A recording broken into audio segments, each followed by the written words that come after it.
Chapter 213. Yun Jian was visibly disappointed. It was within her expectations to see these people with skull markings on their arms. They were from the Kosha mercenaries, the same group that drove the off-road vehicle last night. Yun Jian glanced at them and did not recognize them. This was normal. Yun Jian was the boss of the Kosha mercenaries. Other than Snake, Lizard, Tiger, Leopard, and some high-ranking members of the Kosha mercenaries, she did not know any of the other members in her past life. Just like Su Zetian. He was the mafia boss of Longmen City and his status in Longmen City was unquestionable. However, he might not even be ranked in the Kosha mercenaries, let alone be recognized by Yun Jian. It was a fact that these people were from the Kosha mercenaries with the skull markings on their arms. However, it was certain that they were not high-ranking members. As for the other group of people, they were all burly men in their prime. Their identities and origins were unknown. In contrast to Yun Jian, the other group of people, as well as Bo Zhan and the rest, paled when they saw the Kosha mercenaries with skull markings on their arms. They had actually bumped into the Kosha mercenaries. Tisk tsk. How lively. At this moment, the man standing at the front with the skull imprint on his arm laughed twice, and his sharp eyes turned fierce. This man was a member of the Kosha mercenaries, codenamed Bear. Might. Every member of the Kosha mercenaries had their own code names and did not reveal their real names. Bear. Might was not a high-ranking member of the Kosha mercenaries, nor was he on the top of the list. However, he could still be ranked in the top 99 of the Kosha mercenaries. This was enough for him to be arrogant in the underworld. Every member of the Kosha mercenaries would be ranked according to their ability. Usually, the top 20 would be occupied by the high-ranking members while the top 50 would be the super elites of the Kosha mercenaries. Those who could be ranked in the top 100 of the Kosha mercenaries could already be arrogant in the underworld. Even someone like Su Zetian could only be ranked in the tens of thousands of the Kosha mercenaries. One could only imagine Bear Might's status. As long as he did not encounter any terrifying characters, it was enough for him to show off. Where are you guys from? Bear Might swept his gaze across the crowd, his murderous aura making everyone lower their heads as they trembled in fear. We. Even Bo Zhan and Fu Xen had to soften their stance under Bear Might's oppression. But at this moment Yi Yunting's desperate voice sounded again. They're from the Kosha mercenaries. I think they're no big deal. They're all humans with a pair of eyes, a nose and a mouth. Yi Yunting had been suppressing her anger and had nowhere to vent it. Seeing how everyone was so fearful of this Wuxia mercenaries man, she had forgotten all about Sun Jianxiong, Fu Xin, and the rest's warning to her. In order to stand out and be the center of attention, Yi Yunting spoke up. Yun Jian narrowed her eyes and stood at the side in silence. Bear Might's cheerful expression darkened instantly after he heard Yi Yunting's belittling. Although he was arrogant, he could not bear to see others bad-mouthing the Kosha mercenaries. He immediately took out a Browning pistol from his pocket and pointed it at Yi Yunting, roaring, F***CKU, how dare you insult the dignity of the Kosha mercenaries. Bo Zhan and the rest gasped at the sight of Bear Might taking out his pistol in a fit of rage. Everyone was cursing Yi Yunting for being blind and regretting agreeing to let such a foolish woman like Yi Yunting join them. Yi Yunting was so frightened that she knelt on the ground. When she saw the shiny pistol in Bear Might's hand, she was so scared that she was on the verge of collapsing. She finally understood that the few words she had casually said had brought disaster upon herself. Gun. Yi Yunting's expression changed and she stepped back. How dare you insult the Kosha mercenaries? I'll send you all to hell with this bitch. Bear Might reloaded the gun domineeringly and glared at Yun Jian, Bo Zhan, Fu Xin, Ling Tianhao and the rest. If Yi Yunting said something wrong, it would implicate everyone else. This was the reason why everyone was afraid of offending the Kosha mercenaries. Chapter 214. Just when everyone was frightened by the scene in front of them and thought that they were all going to die because of that *tch Yi Yunting, a gentle voice came from behind them. A light female voice was heard. It's up to you whether you want to kill Yi Yunting or not, but don't even think about touching the others. Yun Jian looked at Bear Might and stared straight at him. She was not intimidated by his aura at all. Bo Zhan and the rest were indeed no match for Bear Might. Bear Might was also an assassin, although he was not ranked on the international assassin chart. However, in front of Bo Zhan and the rest, to be honest, killing them was like squashing a bunch of ants. This was the strength of the Kosha mercenaries. A member of the Kosha mercenaries could fight against 100 people at once. Yun Jian, how dare you ask him to kill me? How can you be so vicious? Do you have a conscience? If we didn't bring you in, you probably wouldn't even be able to enter this place. And now you're abandoning me? Yi Yunting was really scared when she heard that and started to curse at Yun Jian. She did not even think about how she had failed to bully Yun Jian and forced her to do so. And who are you? Bear. Might ignored Yi Yunting's words and looked straight at Yun Jian. His instincts told him that this girl was not simple. Even Bo Zhan and the rest of the men would sweat and tremble in fear when they saw their guns pointed at them. Yun Jian was not moved at all. On the contrary, she stood out to vouch for the rest. Bear. Might was arrogant, but he always remembered that he was a member of the Kosha mercenaries. How could Bear Might, who was able to squeeze into the top 100 of the Kosha mercenaries, be a decisive person who would kill without knowing the background of the other party? If that was the case, he would not have survived until now. We are not enemies. Yun Jian narrowed her eyes and looked at Bear Might from the side and replied. After saying that, she turned around and walked towards Yi Yunting under everyone's gazes. What are you doing? Yi Yunting took 2 steps back, looking at Yun Jian, who was walking toward her with a menacing aura. Yi Yunting retreated step by step until she reached a corner and could no longer retreat. Has anyone ever told you that you can't afford to offend the Kosha mercenaries? Yun Jian gave a sinister smile. It was extremely creepy. Yi Yunting backed away in fear, shaking her head as she looked at the shiny gun in Bear Might's hand and cried out fearfully, I'm wrong, I'm really wrong. Yun Jian, plead for mercy for me. Save me, I can't die. Yi Yunting thought that Yun Jian was planning to sacrifice herself to protect herself and the others. Of course. It was only at this moment that Yi Yunting reacted. Any member of Wuxia mercenaries could pull out a pistol and kill anyone they wanted. This organization was definitely not the small one she had mentioned earlier. Save you? The dignity of the Kosha mercenaries is not something you can slander. Yun Jian curled her lips. She looked at the frightened Yi Yunting and narrowed her eyes. The Kosha mercenaries? Could it be that Yun Jian was a member of the Kosha mercenaries? After hearing Yun Jian's words, everyone widened their eyes and stared at her in shock. She was actually a member of the Kosha mercenaries? How old was she? Even Bear Might and the others were completely dumbfounded. Yun Jian looked at Bear Might and said, How do you deal with outsiders slandering the Kosha mercenaries? It was an absolute order. Yun Jian was born with the aura of a king. Even Xiong Wei, who was aggressive just now, did not know about Yun Jian's identity and status and was willing to yield. Chapter 215. Anyone who slandered the Kosha mercenaries will be killed without mercy. Yun Jian repeated. She stared at Yi Yunting with a murderous look in her eyes. She was the one who set this rule. So, why don't you do it? Yun Jian turned her head and ordered Bear Might and his men were completely stunned on the spot. Logically speaking, Yun Jian and Yi Yunting were on the same side. Now that Yi Yunting had slandered the Kosha mercenaries, this little girl not only claimed to be a member of the Kosha mercenaries, but also asked him to kill Yi Yunting, who had entered the tomb with her. Yi Yunting was completely shocked. She did not expect Yun Jian to be a member of the Kosha mercenaries. In spite of it, Yi Yunting did not forget to ask for help. Seeing that Yun Jian's pleas were futile, she scrambled to Ling Tianhao and tugged at his pants, wailing, Tianhao, save me, save me. They have guns, they're going to kill me. I don't have a brother anymore. You said you would protect me. Yi Yunting's brother had died to save Ling Tianhao. Before he died, he asked Ling Tianhao to take care of his sister. Yi Yunting had been holding Ling Tianhao's weakness against him. At this moment, Ling Tianhao did not even look at her. Of all the people you could have messed with, you had to mess with the Kosha mercenaries. The Kosha mercenaries is the #1 assassin organization in the world. Do you still want to live after provoking it? Sun Jinxiong roared at Yi Yunting in disappointment. He really did not like Yi Yunting. If old Yi, who had sacrificed himself to save Ling Tianhao, was not Yi Yunting's brother, Ling Tianhao and Sun Jinxiong would not even look at Yi Yunting. The #1 assassin organization. The Kosha mercenaries was actually an assassin organization. Hearing the words assassin organization, Yi Yunting's entire body was paralyzed. Who could tell her that these assassins and organizations that she had only seen in movies actually existed? More importantly, she had actually provoked this power. On the other side, Bear Might heard Yun Jian's words, but he didn't move. He looked at Yun Jian and no longer looked at her with hostility. Instead, he asked in a probing tone, May I know your code name in the organization? In the Kosha mercenaries, there had always been an unwritten rule. A person's code name represented that person.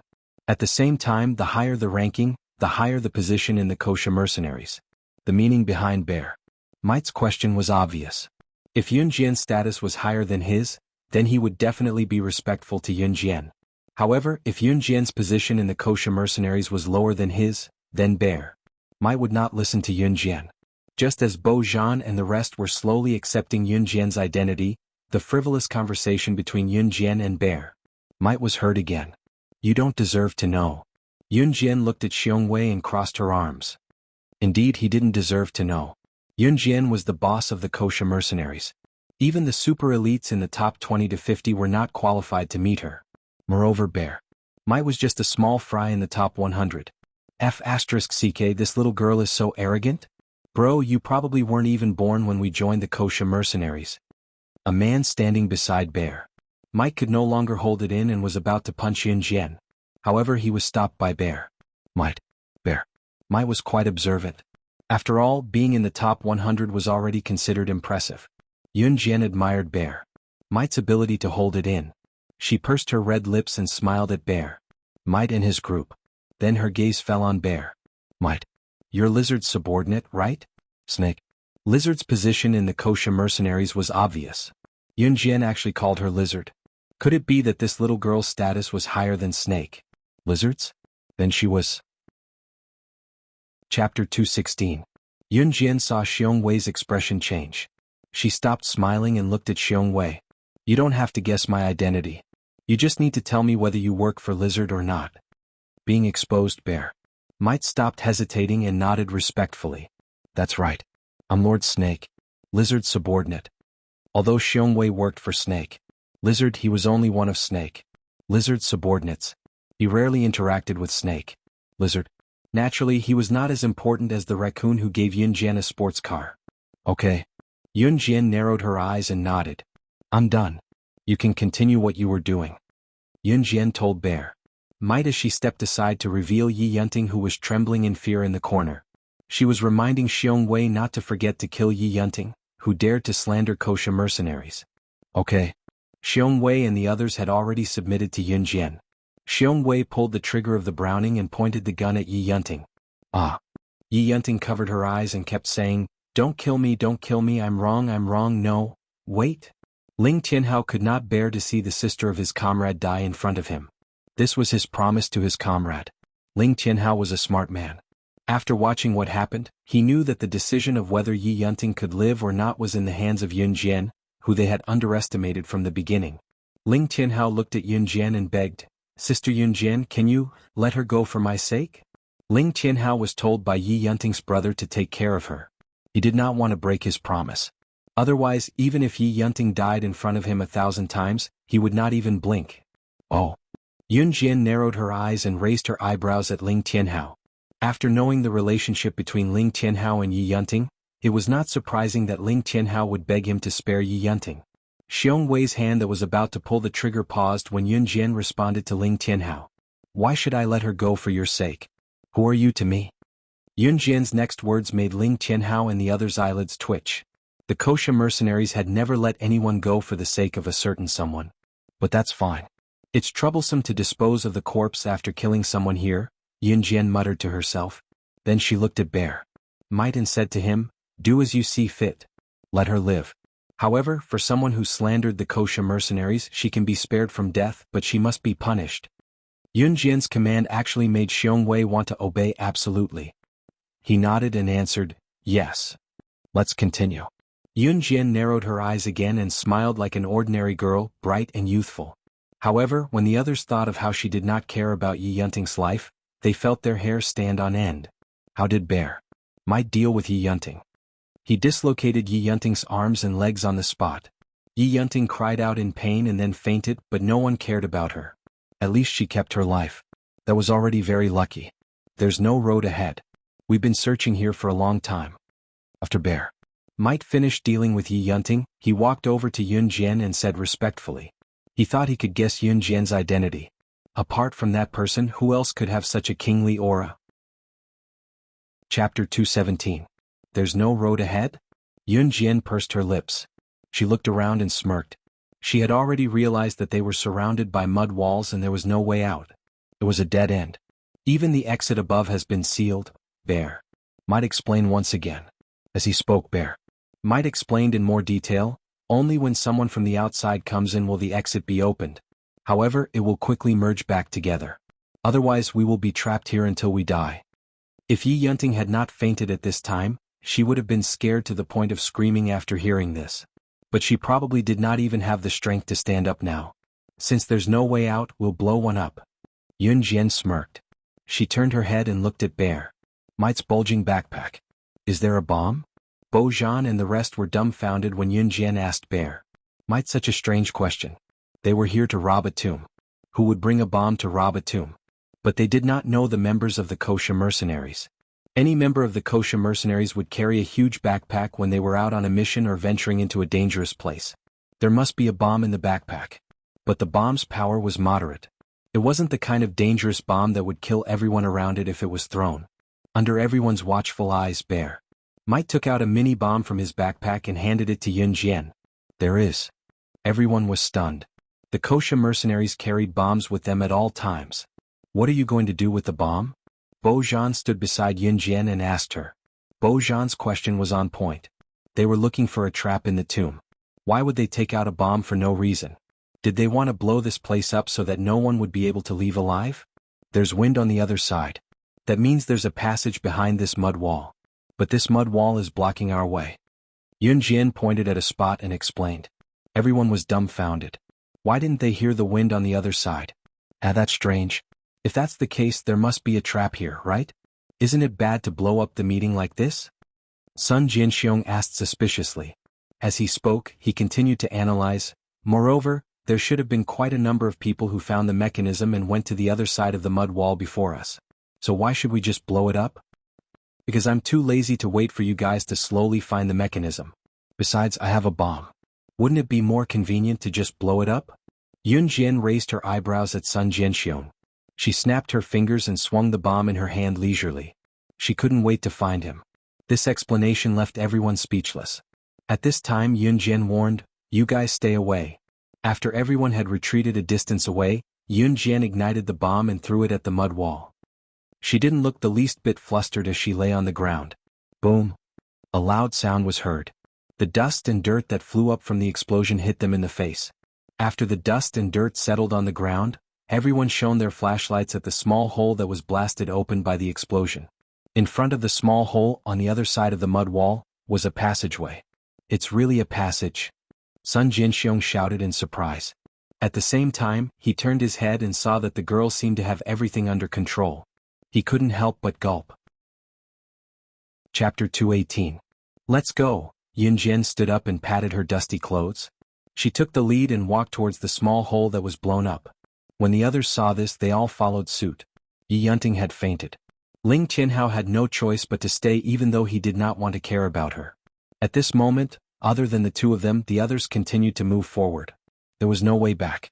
The only thing left for them was to move forward. Tap, tap, tap. The surroundings were so quiet that only the sound of footsteps could be heard, and the endless darkness that could be seen when one looked up. Splash, splash, splash. There seemed to be the sound of flowing water in the distance. There's the sound of flowing water over there. Everyone moved forward quickly in surprise. There's also human voices. Yun Jian narrowed her eyes. She took the lead and suddenly said this. Everyone was stunned out of habit. No one heard human voices except for Yun Jian. However, after the incident where Yun Jian directly blew up the tunnel, everyone had tacitly chosen to believe her words. As expected, after walking for about 4 to 5 minutes, mixed human voices came from the other end of the tunnel. Yun Jian and the others could feel it as well. The passage was gradually widening again. Until finally, a mud hole the size of a basketball court appeared in front of everyone's eyes. On this empty land, groups of people and horses were all gathered together. Some even set up tents on this open space. Soon, everyone realized that these people were the ones who entered the tomb and did not come out again. Beside this huge mud hole, there was a stream of water that came from nowhere. It flowed out from the first corner and then flowed out from the last corner. The most amazing thing was that this stream of water, which came from an unknown source, was filled with lively little fish and shrimps. There were quite a lot of them. This was the world of the underground people.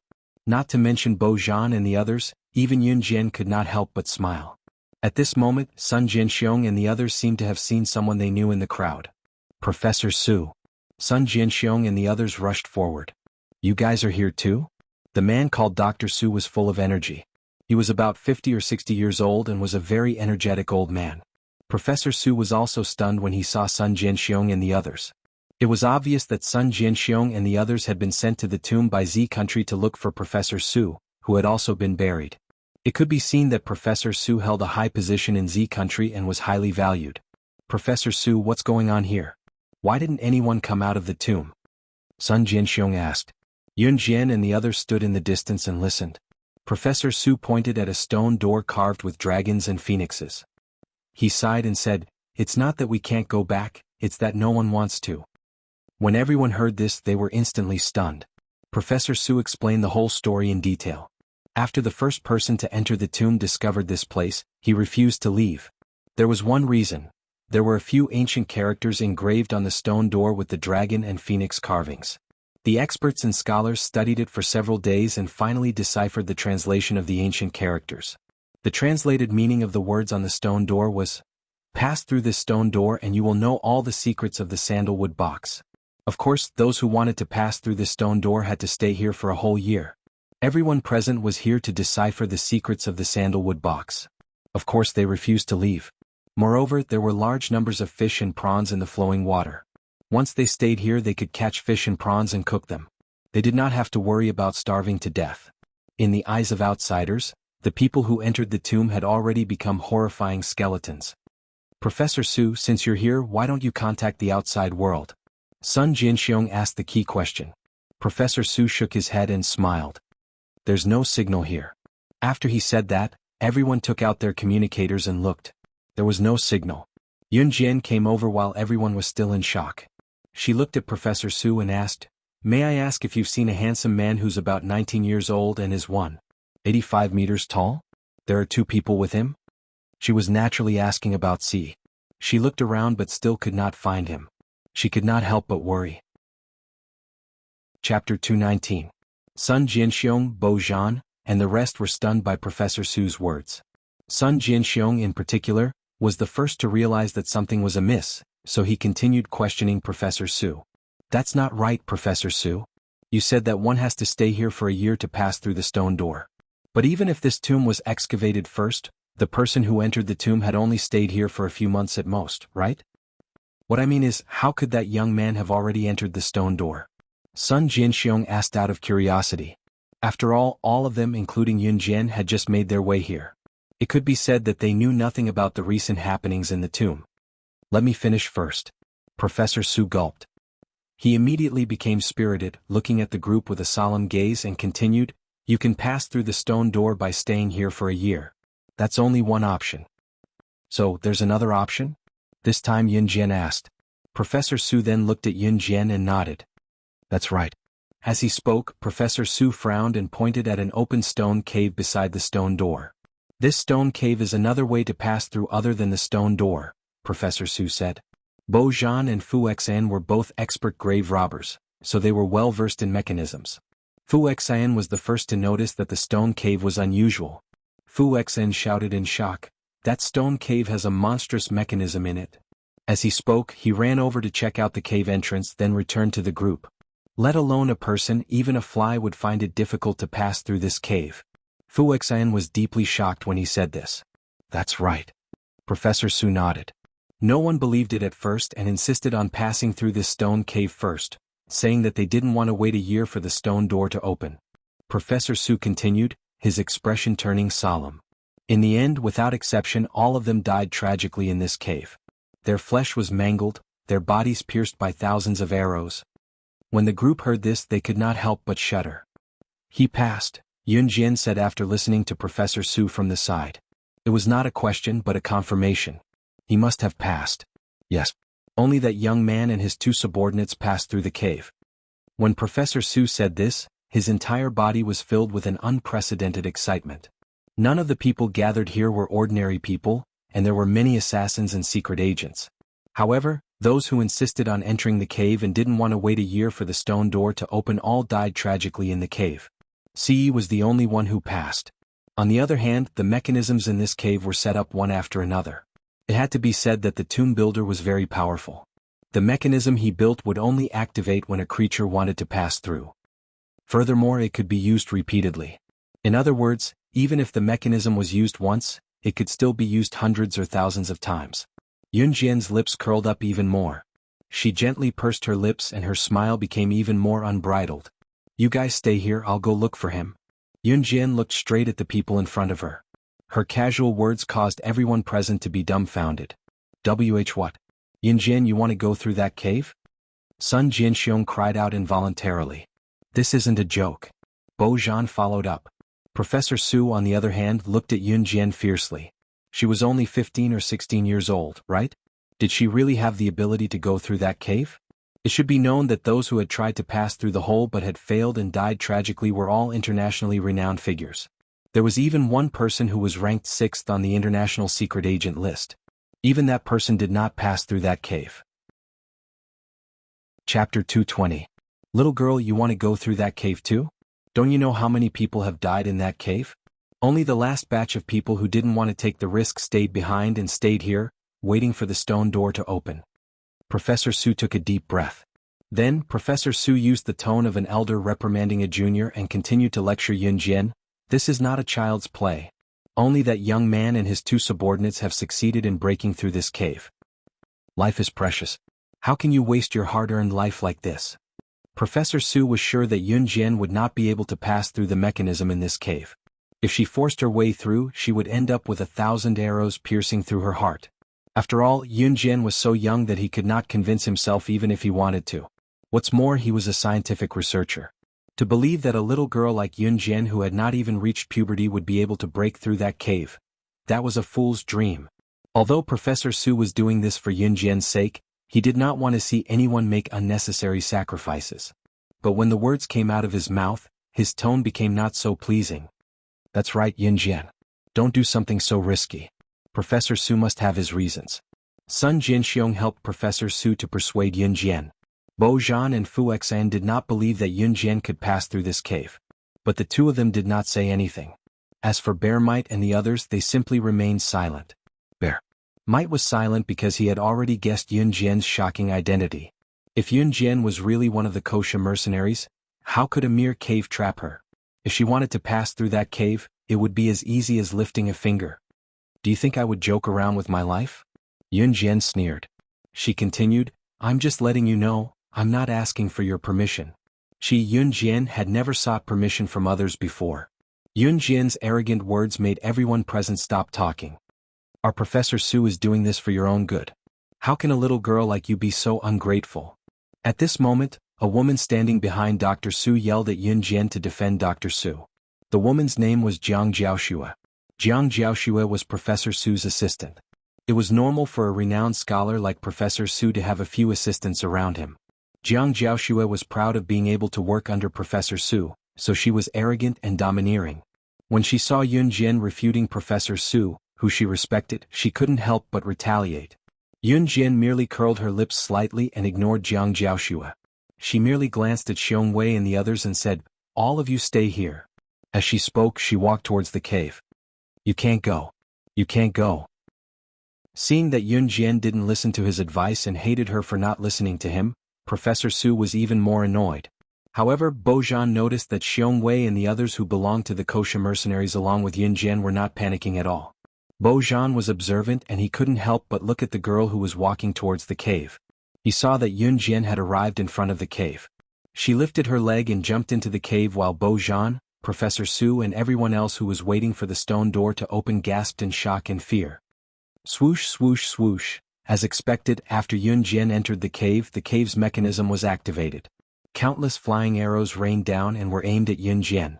Just when everyone was imagining Yunjian's tragic ending, Bo Zhan flipped over. With a few somersaults and agile steps, Yunjian leaped across the cave where countless experts had died. She turned a corner and vanished from the spot swiftly. She. Professor Su's mouth was agape in shock and he couldn't catch his breath. Chapter 221. Such skills, no wonder she's the #1 in the Kosha mercenaries. Even Bear Might could not help but praise Yunjian's agility.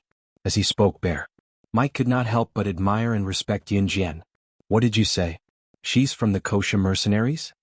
Professor Su, who was standing aside, heard Bear Mite's exclamation and could not help but shout. Bo Zhan on the other hand heard another word in Bear. Mite's words. Number 1? Yun Jian is the number 1 in the Kosha mercenaries. Bo Zhan asked Bear. Mite dumbfounded. Ha! Who would have thought that Xiong Wei would just snort at these people who had turned pale with fright, ignoring them? Bear. Mite thought to himself that if these people knew Yun Jian's true identity, they would faint from fright. Even so, it was enough to shock Bo Zhan, Professor Su and the rest. Even if Professor Su was not involved in these matters, he had heard of the prestige of the Kosha mercenaries. There were only a few people who could be called the number 1 in the Kosha mercenaries, and each of them definitely had a place in the international rankings. It was no wonder that Yun Jian would act the way she did earlier. She was arrogant because she had the right to be arrogant. Jiang Jiaoxue, on the other hand, clenched her fists so tightly that her nails dug into her palms. From Professor Su and the rest's shock, she could tell that the little girl who spoke rudely just now was actually a big shot. No, she could not accept it. But in the end, Jiang Jiaoxue could only swallow her anger. On the other hand, Yun Jian passed the first checkpoint of the cave effortlessly and switched on the only lighter she had to light up the path ahead before she continued to move forward alone. Compared to when she was just reborn, her skills and agility had improved by leaps and bounds. Of course, this was also due to the results of her recent training in the military training camp. Tap, tap, tap. Stepping on the water that flowed out of nowhere, Yun Jian kept moving forward. But the strange thing was that after she passed through the small mechanism at the entrance of the cave, nothing dangerous happened. Even so, Yun Jian did not forget to maintain her initial vigilance. No one could predict what would appear in the next second or what they would encounter in this pitch-black tunnel. Yun Jian walked for about 15 minutes when she heard the sound of rushing water. She quickened her pace. After turning a corner, a bright light flashed in front of her eyes. Bright light? Yun Jian frowned suspiciously. When she saw the scenery in front of her again, she had reached the end of the cave tunnel. The end of the cave was actually a world of its own. And if she guessed correctly, she had already left the tomb. Because when they walked out from the end of the tunnel, the scorching sun was right above their heads. The exit? Out? Could it be that the so-called secret of the sandalwood? And the people waiting bitterly for the stone door to open were just waiting for a secret that did not exist? Just as Yun Jian was thinking this, a tall and handsome figure suddenly rushed past her. Just as Yun Jian was about to retaliate, a familiar scent wafted into her nose. The next second she was pulled into the other party's embrace. Why are you here? Ce frowned and pulled Yun Jian under his protection. Yun Jian felt a wave of dizziness, but she did not push Ce away. She did not feel that there was anything wrong with this. Instead, she leaned her head against Ce's chest. You lost contact, so I came to look for you, she whispered. Did Shuang tell you privately? Ce's clear voice came from above Yun Jian. There was a trace of anger in his voice, as well as a trace of joy that even he himself did not notice. Chapter 222. Yun Jian buried her head in Ce's chest. She then added, I wanted to look for you myself. A smile appeared on Ce's handsome face. He looked down at Yun Jian and reached out to stroke Yun Jian's head. Thank goodness you're all right. He had managed to get past the traps in the cave even though it was a piece of cake for him. However, he would still be worried for Yun Jian even if she was confident that she would be able to get past such a dangerous trap. Yun Jian's cheeks flushed instantly when he stroked her head for no reason. She did not know why she did not push Ce away at that moment. Ce's pleasant scent wafted into her nose. Ahem, an untimely cough interrupted Yun Jian and Ce's embrace. Yun Jian quickly wriggled out of Ce's embrace, her heart thumping wildly. This was the first time she had been caught hugging a man in a messy position. Slaying God, the king of international secret agents and the world's number 1, was blushing because of this? Young master, we have a new discovery. Adam, who had just interrupted the intimacy between the two of them, touched the bridge of his nose, his handsome face carrying a hint of teasing. Their young master was really interested in this woman. Would this woman become the young madam of their young master? Ce's lips curled slightly. He flashed a satisfied smile at an angle that Yun Jian could not see. Let's go. Ce held Yun Jian's hand. Feeling the warmth of his large palm, Yun Jian did not reject him, nor was she shy. She regained her senses and asked him seriously, Where are we? How did we get out of the cave? Could it be that the secret of the sandalwood box is not in this ancient tomb? Could it be that the people below had been waiting and anticipating for nothing? Ce frowned. He looked down at Yun Jian and said without holding back, I suspect that we've entered another world. Another world? Yun Jian asked in surprise. That's why I got Adam and Emo-sen to investigate just now, Ce said with a mesmerizing smile on his face. His handsome face twitched slightly and he continued, now we have a new discovery. His patient explanation made Adam, who was leading the team, pause. Since when did young master have such a gentle and patient side? Adam was stunned. He led Yun Jian and Ce through the forest and finally arrived in front of a huge rock. There were a few lines of ancient words carved on the rock. Emo-sen was standing next to the rock. Emo-sen was looking at the words on the rock. Seeing Adam leading Ce and Yun Jian over, Emo-sen called out to Ce, young master. Ce nodded and looked at Emo-sen pointing to the rock in front of them. He said to him and Yun Jian, the words on this rock do not belong to any country or dynasty. I can't translate its meaning. Emo-sen frowned bitterly as he spoke. Ce couldn't help but take a second look at the words that even Emo-sen couldn't translate. This is. Yun Jian suddenly stretched out her hand. She took 2 steps forward and placed her hand in the middle of the words on the rock under Ce's suspicious and Adam and Emo-sen's surprised gazes. The sandalwood box is an ancient divine artifact of the Yulong continent. The person who owns it must have supreme divine power and the ability to bring the dead back to life. Yun Jian looked at the words on the rock and read them out loud. After she finished speaking, even she was stunned. Ce, Adam and Emo-sen were even more surprised.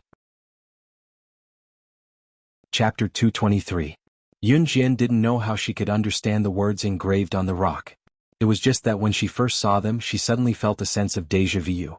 Then she read them out based on her feelings. Ce turned to look at Yun Jian. Seeing that her eyebrows were tightly knitted together, he reached out his slender fingers and smoothed them out for her. There was a gentle light in his eyes. Beside him, Emo-sen looked at Yun Jian solemnly and asked, you can understand these words? Yun Jian shifted her gaze away from Ce. She shook her head and nodded at Emo-sen. It feels like déjà vu. When I saw these words I translated them out of habit. Yulong mainland, Ce murmured softly with a raised brow looking at the bold words on the rock. Then this world is the Yulong continent you mentioned, Ce said in a firm tone. The reason why Ce was so sure that this place wasn't the world they originally lived in was because the flowers, grass, water, and wood of this world were different from the original world. This was Ce's feeling as well, so he told him directly. This was definitely not the place they originally lived in. It was the same as Yun Jian's intuition that the words on the rock were translated. Ce even felt that this world made him feel as if he originally belonged here. Young master, the sandalwood box has been set up. We can go now. Adam, who had been sent out to set up the sandalwood box, came back and said to Ce. Ce nodded slightly. Let's go. Ce held Yun Jian's small hand and walked back the way they came.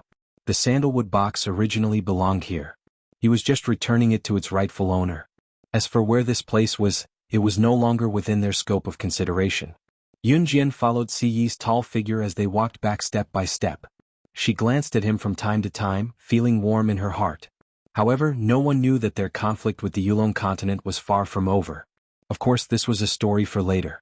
Somewhere in the Yulong mainland, a 10-meter-tall crystal ball stood in the middle of a large hall. Crack! Suddenly there was a loud noise and a huge crack appeared on the tall crystal ball. In the next second the entire crystal ball miraculously collapsed. I'm back. The sorcerer god had reappeared. The sorcerer tribe has been waiting for thousands of years. Sorcerer god, you're finally back. In the center of the hall, a young girl around 16 or 17 years old shouted excitedly. She was dressed in black clothes. She had waited for thousands of years in the sorcerer tribe. It had been thousands of years since the sorcerer god had fallen. When the sorcerer god had fallen, she had promised that she would return in 1,000 years. The breaking of the crystal ball signified the return of the sorcerer god. Yun Jian and Ce had easily exited the cave's mechanism and returned to where Professor Su, Bojan and the rest were. As soon as they saw Yun Jian and the other 3 coming out of the cave, everyone crowded around them. Everyone wanted to know what secrets were hidden behind the stone door. Miss Yun, did you find anything inside? Professor Su was the first to rush up and ask. Even the way he addressed her had changed from a little girl to Miss Yun. You guys can go take a look for yourselves. Yun Jian's lips curved into a half smile. Her answer elicited more dissatisfaction from the group. Everyone knew that they did not have the ability to break through the cave, so they came to ask her. Jiang Jiaoxue had been tolerating Yun Jian for a long time. Seeing this, she could not help but be the first to shout. It's because we can't pass through the cave that we're asking you. How can you be like this? So what if you tell us what you saw inside? It won't hurt you at all, right? Little girl, you're quite capable, but it's not right to be so arrogant. Jiang Jiaoxue dared to speak to Yun Jian this way because she had caught a glimpse of Ce not far away. Yun Jian was not the only one who had entered the cave. Why was she so arrogant?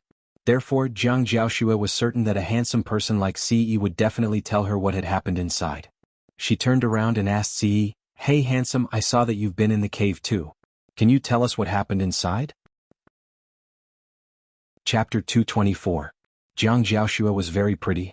Although she wasn't as pretty as Yun Jian, she had a pair of long, fair legs that men loved. She was almost 1.7 meters tall and stood out from the crowd. Coupled with her good looks, she was the campus belle of the school even when she was still in school. In addition, Jiang Jiaoxue had excellent grades since she was a student, so she became Professor Su's assistant at a young age. This was something that Jiang Jiaoxue was proud of.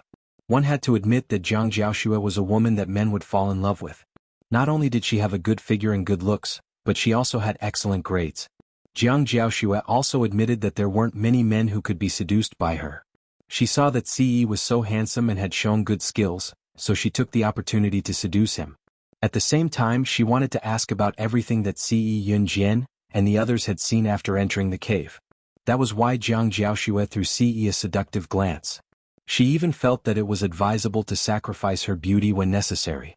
After all, no ordinary man could resist her charm. Unfortunately, Ce wasn't an ordinary man. Get lost.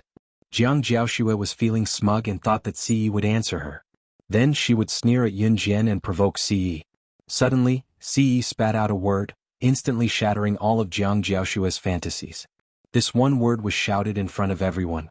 It was obvious that Ce didn't take Jiang Jiaoxue seriously at all. Ha! Yun Jian crossed her arms and watched. She already knew that this would be the result. Jiang Jiaoxue was stunned by Ce's shout. She didn't react for a long time. Unfortunately, Jiang Jiaoxue wasn't an ordinary woman. Her skin was so thick that even bullets couldn't pierce it. When she came back to her senses, she moved closer to Ce again. This time, she even wanted to move her body towards Ce. "Handsome, don't be so fierce. We're all on the same side. If you're so fierce, I'll be scared." As she spoke, Jiang Jiaoxue wanted to take a big step forward and press her whole body against Ce. She felt that Ce had just shouted at her in front of so many people, making her lose face. She didn't believe that there was a man who couldn't be subdued by a woman. Despite Jiang Jiaoshue's appearance, she was a famous social butterfly in the upper class. What kind of man would not be obedient in her hands? In spite of it, before Jiang Jiaoxue could take 2 steps closer to Ce, she was shocked by Adam, who stood beside him. Jiang Jiaoxue wasn't the only one who was shocked. Everyone present was shocked as well. Adam took out a desert eagle from his waist and pointed it at Jiang Jiaoxue, who was about to step forward. He threatened, "If you dare to take another step closer to our young master, I'll blow your head off." Then, Adam fired a shot at Jiang Jiaoshue's position. The gun whizzed towards Jiang Jiaoxue. Amidst Jiang Jiaoshue's threatening screams, the gun flew past her side and finally hit the mud wall. "You really did shoot." Jiang Jiaoxue was so scared that her face turned pale. If even Ce's subordinates dared to do this, she was sure that if she were to do something again in the next second, the bullet would go through her head instead. Thinking of this, she couldn't help but tremble. Ce held Yun Jian's hand again under everyone's gaze. He didn't say a word and walked out without looking back. Chapter 225. Seeing that Yun Jian, Ce and the rest had left the stone door, some of the people who had been waiting for a long time felt that it was impossible. There might really be no treasure behind the stone door. If there was really a treasure or the secret of the sandalwood box, then how could Yun Jian and Ce come out of the stone cave so quickly? Hence, a portion of the people left with Yun Jian and Ce. As the saying goes, 1 spreads to 10 and 10 spreads to 100. In the end, there were only a few people left waiting for the stone door to open. In fact, they could be counted with one hand. If they knew that there was another world behind the stone door and that the sandalwood box was there, they would have raced their brains to get in. It was a pity that they did not know about these things. Moreover, when Yun Jian and the rest walked out, it was as if there was really nothing behind the stone door. Hence, the group felt that it was futile to wait any longer, so they left one by one. When they reached the stairs, it was the first trap they encountered when they went down the dry well. Since the mechanical puppet would automatically shut down once it walked in, and the activation mechanism was outside, The group of people were at a loss as to what to do. How are we going to get out? A young man who had lived here for a long time asked. Yunjian, did you see any traps? Bojan saw the situation and moved to stand beside Yunjian. No, Yunjian replied faintly. Then she added, but I have a way to get out. Once they heard that Yunjian had a way out, the group gathered around her. Yunjian was now different in their hearts. She was someone who had the ability to break through the stone cave full of arrows. Even though Yunjian looked very young, what she had done earlier was enough to convince everyone. What is it? Bojan asked immediately, his eyes filled with anticipation. From the beginning, Yunjian's performance was different from the rest. Bojan was an expert grave robber himself, but he had never seen someone like Yunjian who could see through the traps with just one look.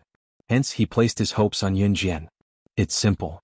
Yunjian's lips curled slightly and she said in the next second, if we can't get out, then we'll blow it up. Yunjian's words caused an uproar among the crowd. Bojan, on the other hand, twitched the corner of his mouth. He recalled the scene of Yunjian blowing up the mud wall, and his heart twitched uncontrollably. Wasn't it too casual for the Wuxia mercenaries to carry bombs around and set them off at any time? When Yunjian took out the last bullet she had looted from Bear Might, however, those who had never seen a bomb before were stunned. F***ck, he even brought a bomb into the tomb. That's amazing. Someone said with deep emotion. Boom. Just as that person exclaimed, Yunjian had already blown open the door of the confinement mechanism and walked out with Ce. Although the dry well was very high, it was a piece of cake for Yunjian, Ce, Adam and Mo Sen who had been training all year round. Hence they quickly climbed out. Outside the dry well. Yu Bufan had been hesitating outside the dry well ever since his two good friends, Bojan and Fu Xin, brought Yunjian and the rest into the tomb. He was very worried that his two friends would never return after entering the tomb. Even the communicator in his hand showed that there was no signal on their side. He paced back and forth anxiously and helplessly. Bufan, don't you know the truth of that rumor? These people are going into the tomb one by one, aren't they just sending themselves to their deaths?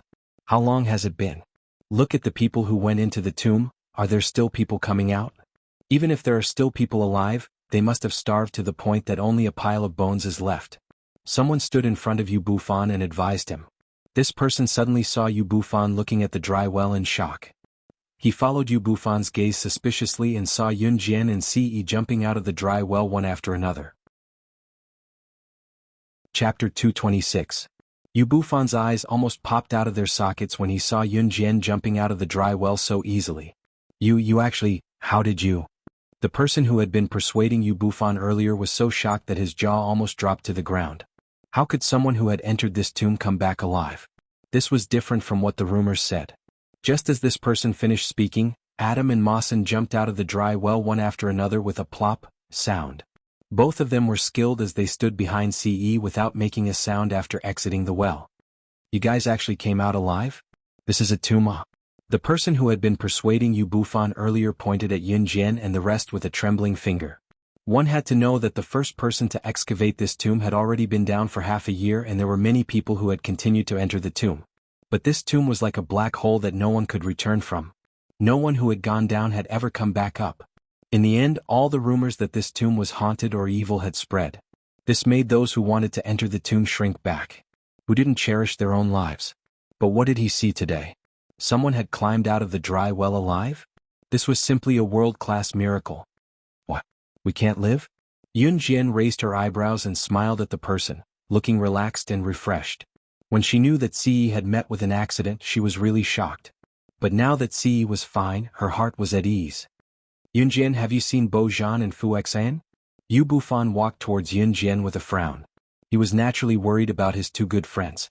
Now that he saw Yunjian and the rest come out, he couldn't help but ask her with a sigh of relief. Aren't they climbing? Yunjian turned sideways to let Yu Bufan have a clear view of the dry well. They saw a pair of hands suddenly climbing and grabbing onto the rim of the dry well, then kicking hard. Everyone saw a person suddenly appear in front of them. At this moment he was struggling to climb out of the well. Once Bojan climbed out of the well, he waved his hand to wipe off his cold sweat. He turned to look at Yunjian and sighed. Why is this well so high? I can see how easy it was for all of you to get out. If I knew that climbing would be so tiring, I should have asked you to ask Bufan to throw a rope down to save us. When Yu Bufan and the other man heard this, they noticed a word. When Bojan said, we, Did that mean that there were quite a number of people still alive? Both of them turned pale with fright. In the end, with Bo Zhan's help, they found a group of people to rescue everyone from the dry well. In the end, when Bo Zhan and the rest were brought up, Bo Zhan merely described Yun Jian's capabilities. In the end, when Bo Zhan went to look for Yun Jian to explain to everyone, Yun Jian and Ce were long gone. At the same time, Bear Mite's group was also present. Yun Jian had already robbed Bear Mite and his men's off-road vehicle and was rushing back to Country Z's airport with Ce and the rest. Bear Mite and his men who were robbed were on the brink of tears, but once they thought of Yun Jian's identity, they could only accept the fact that they were robbed by her. At the airport, Adam and Mo Sun were sent to work by Ce. Ce, on the other hand, boarded the plane back to Country Z's Longmen City with Yun Jian. What they did not know was that what happened in the catacomb in the coming days would make international headlines. Chapter 227. Since they had prepared an excuse beforehand, neither Qin Yiru nor the school found it odd when Yun Jian disappeared for the past few days. After Yun Jian had settled down, she received news from Zhang Jifan. The renovation of the shop was done. What was lacking now was a channel to import cars. Yun Jian had already contacted the channel to import cars. Once the shop was done, she sent a luring which to contact the relevant personnel. Furthermore, Zhang Jifan was the one who contacted all the relevant personnel. Since it was a car dealership, the sales volume of cars was not high in 1998. By the standards of some families in this era, cars were considered a high consumable. Not only did the purchase of a car require a constant supply of fuel, the car itself was not cheap. In addition, there was the need to pay taxes and a series of related matters. Buying a car like this was not an easy task. Therefore, she was planning to sell it to the rich and powerful bosses at the moment. Yun Jian's new cruise had just been established and its reputation in Longmen City was not established yet. Some of the bosses had not even heard of New Cruise's name, let alone come here to look at and buy cars. Under such circumstances, Yun Jian planned to hold a large-scale auto show in Longmen City. As the name suggested, an auto show was to showcase cars to the public while inviting reputable figures to watch the show to increase the company's reputation. Of course, there were monetary conditions to hold an auto show. Yun Jian did not have to worry about that. As for inviting reputable figures to watch the show, Yun Jian already had plans for that. As for the auto show, Yun Jian had moved it to a month later. Within this month, she had asked Zhang Jifan to arrange the car and get them to stay in it. At the same time, she had him prepare everything related to the auto show. As for other matters such as inviting reputable figures to the auto show, she would take care of them. Zhang Jifan was now obedient to Yun Jian in every way, so he nodded in agreement to Yun Jian's arrangements. When Yun Jian came home today, she realized that Qin Yiru was home early. Qin Yiru was smiling as she made dinner for Yun Jian and sat down with her. "Mom, what's wrong?" Yun Jian asked, curious. Qin Yiru was always the last to come home. Although Qin Yiru's job as a hotel attendant was quite relaxing, she came home late. Today, Qin Yiru came home early, so Yun Jian found it odd. "Xiao Jian, I found a better job. It's easy too, there's less work but the pay is high. It's 1,500 yuan a month." Back then, Qin Yiru's monthly income was only a few hundred yuan a month. She was over the moon. Seeing how happy Qin Yiru was, Yun Jian was happy as well. Yun Jian asked Qin Yiru, "Mom, what's the job?" I'm just a cleaner who cleans the floor, but the pay is high. It's not tiring, I just have to clean the entire place in the morning, afternoon and night." Qin Yiru answered cheerfully.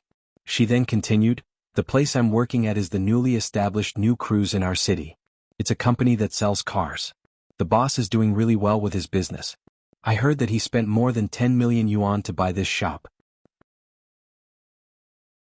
Chapter 228.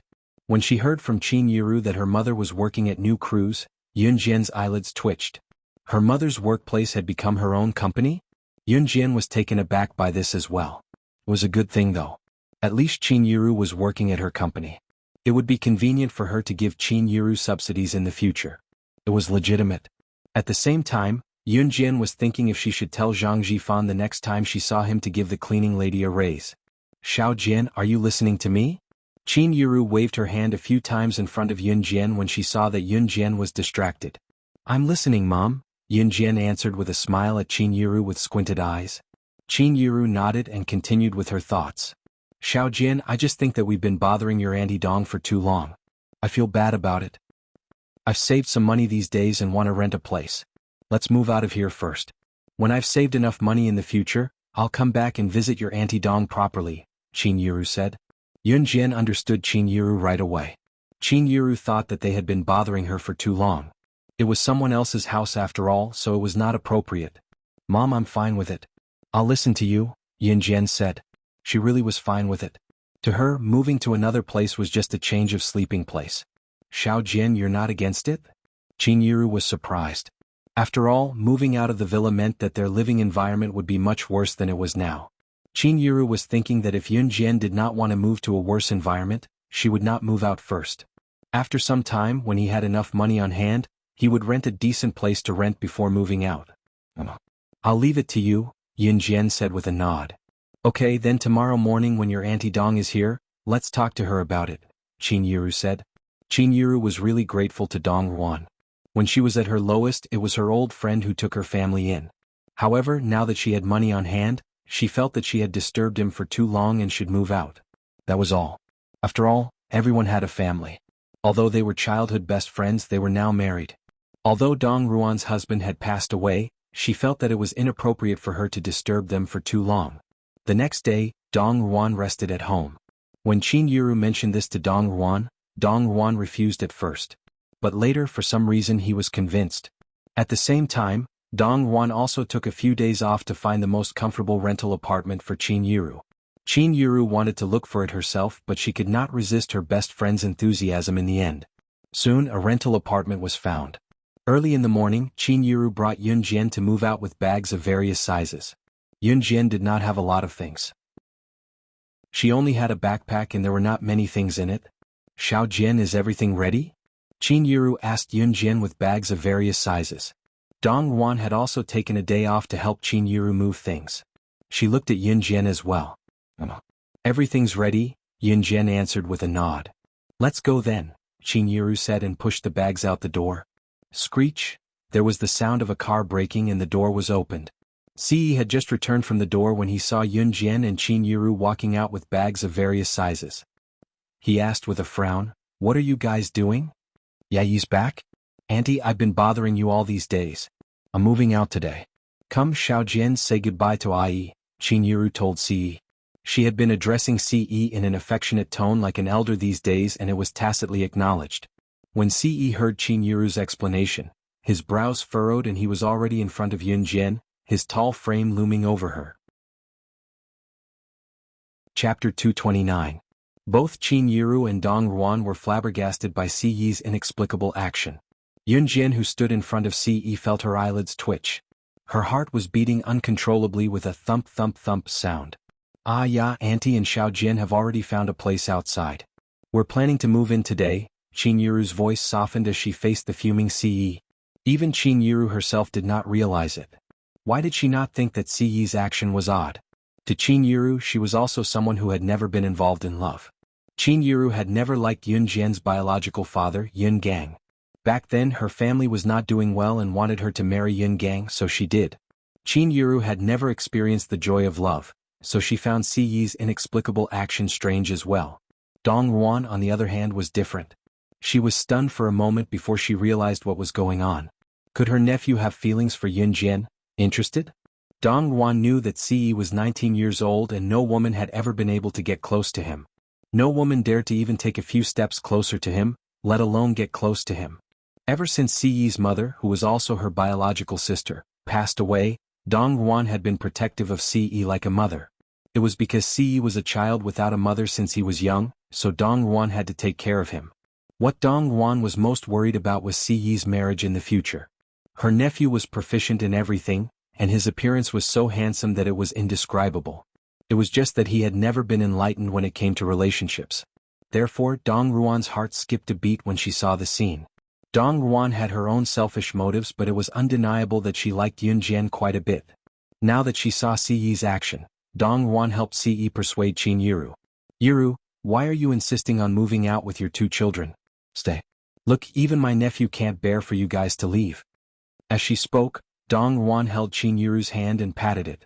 Her voice was soft and weary as she said, "Yiru, stay here. Look at me. I'm living alone in this empty villa. So lonely. My lover left early and I'm glad that you guys are here these few days. My son goes to school too. I used to face this lonely house after work and it was so disappointing. So Yiru, stay here. Dong Ruan said it sincerely. After Dong Ruan's husband passed away in a car accident, she had been living alone with her son. Although they were well off, her son studied in a closed-off aristocratic school and rarely returned home. Now that she saw Qin Yiru's family moving in, she was genuinely happy. As for Ce, he did not stay for long at Dong Ruan's house.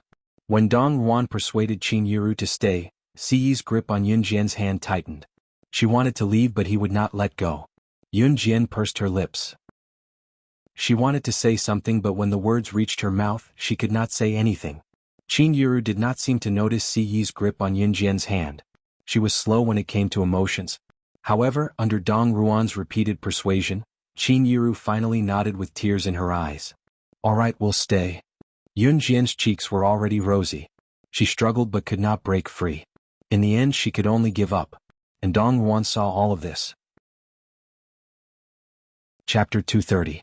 The moment Ce heard Qin Yiru say that they would be staying, his handsome lips curled into a charming smile without anyone noticing. She was not leaving. Then he would be able to see her for as long as he stayed here, excluding the few days when Yun Jian stayed in school. How nice. From then on, Ce would only go out to handle some necessary matters during the 5 days when Yun Jian stayed in school. On the weekends when Yun Jian came back from school, she would be able to see him every day. She was extremely surprised by this. Of course, this was all in the future.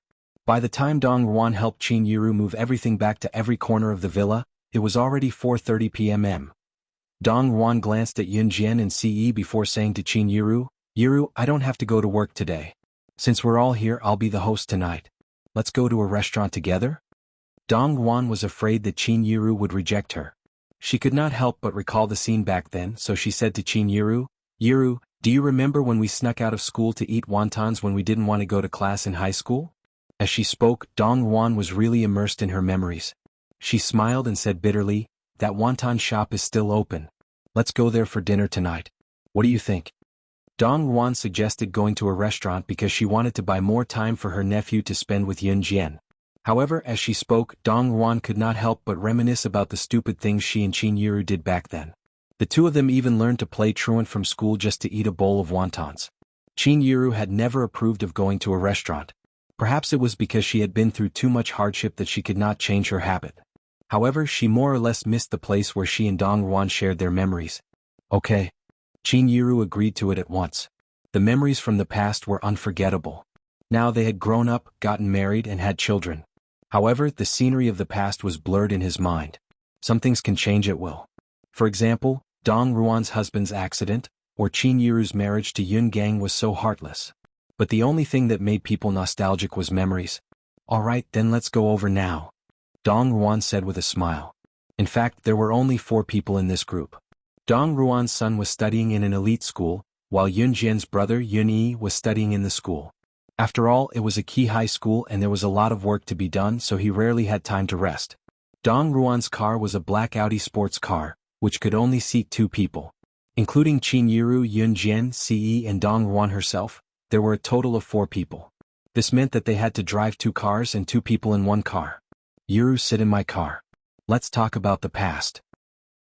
How much I miss those days, Dong Ruan said as she pulled Qin Yiru's hand and walked to her Audi sports car. At the same time, she did not forget to reassure Qin Yiru and not to worry about Yun Jian. Ai has a driver's license. He'll drive your Xiaojian. The 2 young people will have something to talk about when they're together. Yun Jian, who stood at the back, was dumbfounded. She was speechless. After Dong Ruan drove away with Qin Yiru, Ce came over. His handsome eyes and lips curled as he told her softly, let's go. Chapter 231. Dong Ruan started the engine and drove off in the Audi without waiting for Yun Jian and Ce. By the time Yun Jian got into Ce's Lamborghini, Dong Ruan had already driven a long distance away. Yun Jian instantly felt as though she had been tricked into boarding a pirate ship. However, this wasn't the first time she had been in Ce's car. This time, however, she felt a little strange. When she turned her head and saw Ce's handsome face, she had the urge to blush. Fortunately, nothing happened along the way. Dong Ruan gave her location to Ce, so Ce quickly found the wonton shop they were at. This was an extremely old wonton shop.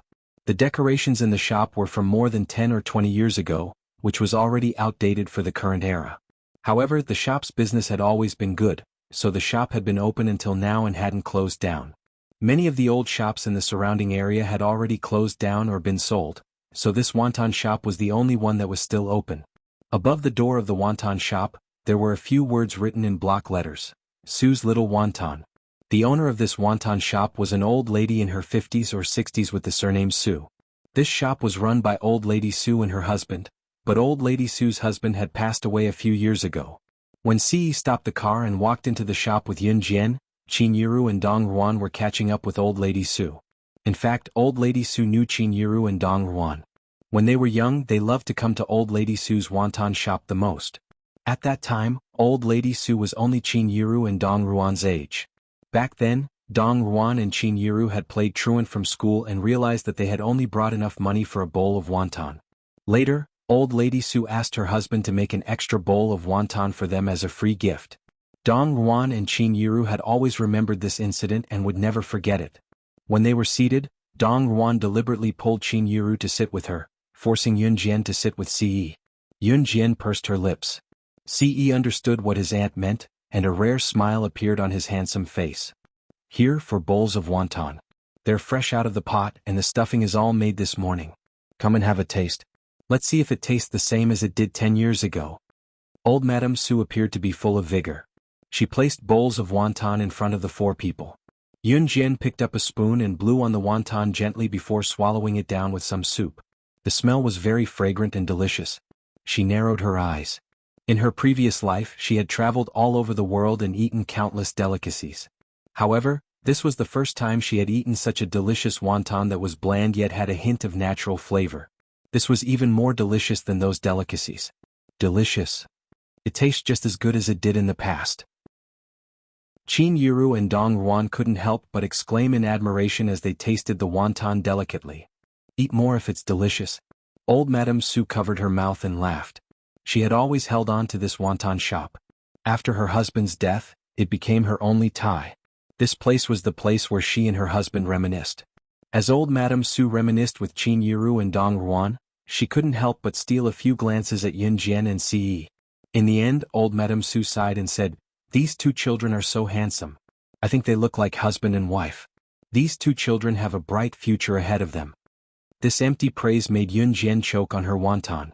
She coughed a few times. "Are you okay?"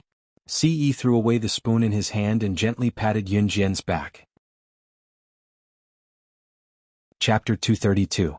Old Madame Sue chuckled and looked at Ce like she had been there before, mumbling to herself, "Hey Ce, you're right. It's great to be young." Yun Jian choked harder at that.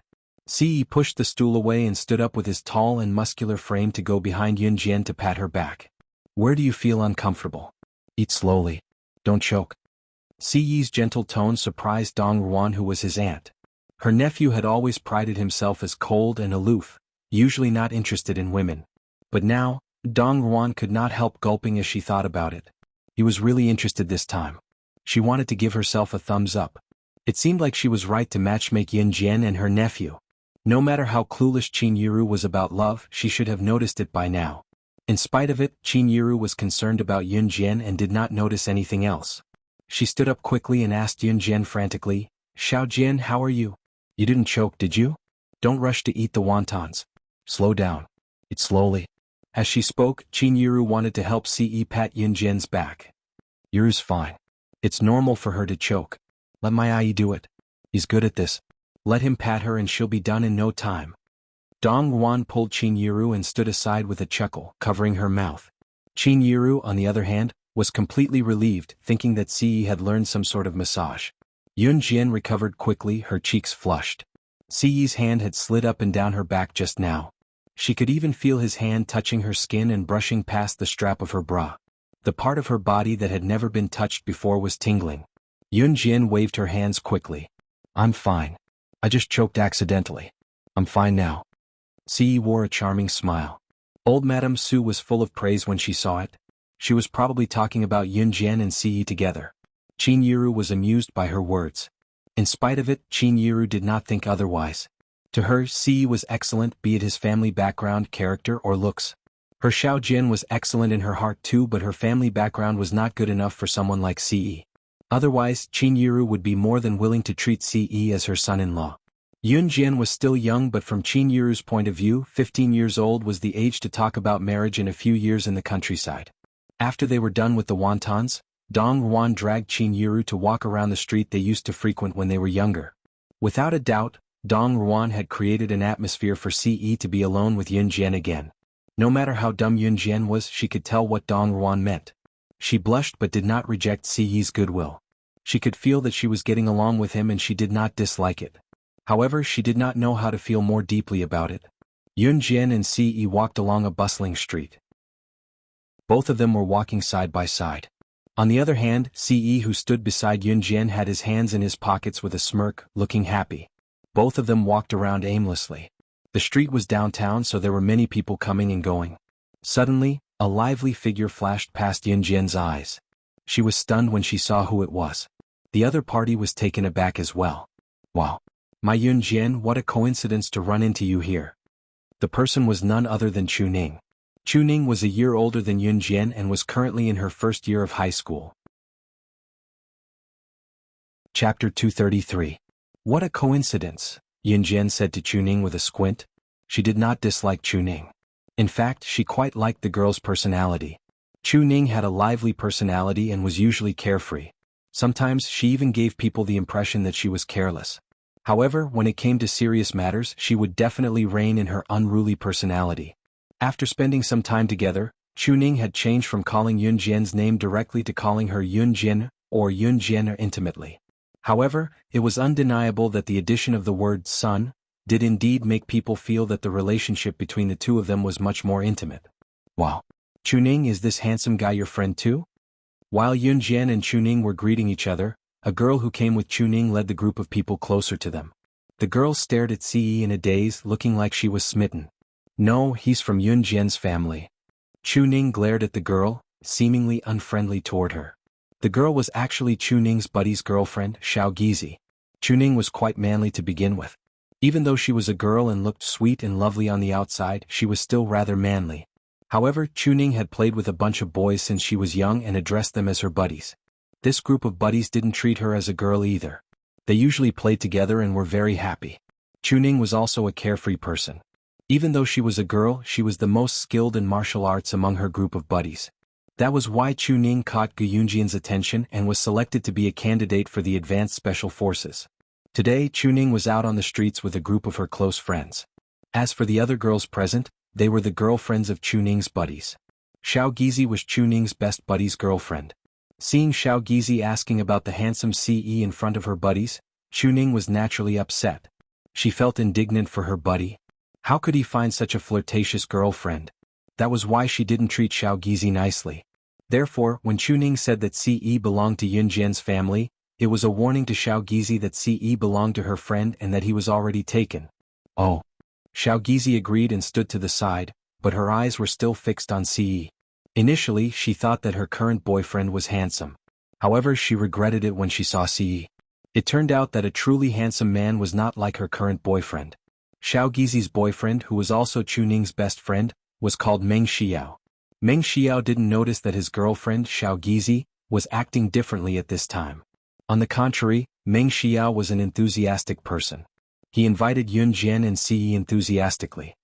Since everyone knows each other, why don't we walk together? We're on the same side anyway. Once Meng Xiao said that, Chu Ning nodded vigorously and told Yun Jian, "Yeah, Yun Jian, let's walk together, okay?" Chu Ning even stuck her tongue out and winked at Yun Jian. Yun Jian nodded under Chu Ning's hopeful gaze and smiled before turning to Ce. "Why don't you go back first? I'll go out for a walk." Old Madame Su's words kept replaying in her mind the entire way. Her cheeks were flushed pink, making her look irresistible. This caused her to blush whenever she saw Ce, so she wanted him to go back first. Chapter 234. Hehe, since you're Xiaoning's friend, you're my friend too. Just bring your boyfriend along. You don't have to be shy. Meng Xiao looked at Yun Jian and said to Yun Jian with a knowing look. This was because Chu Ning had told Xiao Gizi that Ce belonged to Yun Jian's family. This sentence made Meng Xiao immediately think that Yun Jian and Ce were a couple. After hearing Meng Xiao's words, Yunjian's rosy cheeks became even redder. However, her facial expression did not change much. "He's not my boyfriend," Yunjian clarified. Siyi's smile relaxed a little, but he was not angry. Instead, he looked at everyone with his handsome side profile. He continued Yunjian's words, "Indeed, he's not now. But he'll be soon." Siyi's words were very straightforward. It was hard to imagine that someone like him would say such ambiguous words. However, when these words came out of Siyi's mouth, it was as simple as asking, "Have you eaten today?" Yunjian's eyelids twitched violently. She did not expect Siyi to really say it out loud. Previously, she had seen Siyi's actions towards her, but he had never said anything about it. His words just now really gave her a shock. Yunjian did not know that Siyi had never been in contact with women. Ever since he was young, he had always hated women. Once he fell in love, it would never change for the rest of his life. Moreover, once he found out about his feelings, he would definitely not hide. It was precisely because of this that Siyi dared to say it out loud and do it in front of everyone. Chuning took a deep breath and was the first to step forward to ease the awkward atmosphere. Alright, let's hurry and go. Before the sun sets, let's take a walk around." Saying that, Chuning put an arm around Yunjian's shoulder and led the way. At this moment, Xiaogizi, who was walking at the back, took a few glances at the tall and handsome Siyi who was walking beside Yunjian, then at her boyfriend, Meng Xiao. She suddenly felt that Meng Xiao was even less outstanding. What? Xiaogizi dug her fingernails into the flesh of her palms. Why can't I be the first person to meet such a handsome man? In 2 days' time for Yunjian and the rest to go on a mission. Good Yunjian had specifically instructed that they were not allowed to touch many things when they went on a mission 2 days later. Therefore, Chuning dragged Yunjian around as a way to have some fun before they went on a mission. At this moment, the sky was already dark and the neon lights on the streets were lit up. "It's getting dark and it's quite boring to walk around here. I have a good idea. There's going to be a motorcycle race on the mountain road today. There are some big shots that we don't usually see. I heard that there are a few international motorcycle racers. Do you want to go and take a look?" After strolling around the streets, they didn't see anything new. Just as everyone was about to say goodbye and go home, a boy with a righteous face stood up and boasted, "Are you serious? Is this news accurate?" Immediately, another guy chimed in. In fact, other than Chuning, the other girls were the girlfriends of Chuning's friends. In front of their girlfriends, this group of guys naturally wanted to show their most heroic and knowledgeable side. Chapter 235. "I won't be going," Yunjian told Chuning with a smile. "Come on, Yunjian, let's go and have some fun." Chuning tugged at the corner of her shirt and winked at Yunjian, whispering to Yunjian, "We'll be going on a mission in 2 days. Let's use this time to go and have some fun." Yunjian glanced at Ce beside her before nodding at Chuning. She did not want to continue shopping, but once she thought of walking alone with Ce after parting ways with Chuning and the rest, her heart skipped a beat. At the same time, she felt bitter. Hence, she agreed to go with Chuning and the rest. As for Ce, he had no objections. His twinkling eyes were trained on Yunjian, his handsome face drawing attention.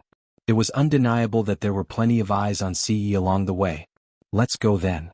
Chuning held Yunjian's hand like they were close friends and strutted ahead. Mountain Winding Road was situated on a mountain not far away. As the name suggested, the mountain was called Mountain Winding and the road was called Mountain Winding Road for short.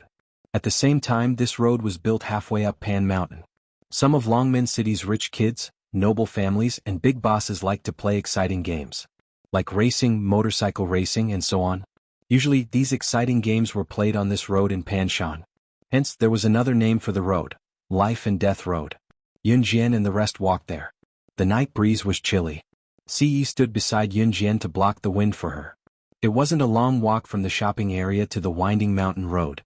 By the time Yunjian and the rest arrived at Mountain Winding Road, some of the spectators were already cheering noisily. "Look over there." The righteous guy who suggested for them to watch the motorcycle race shouted excitedly.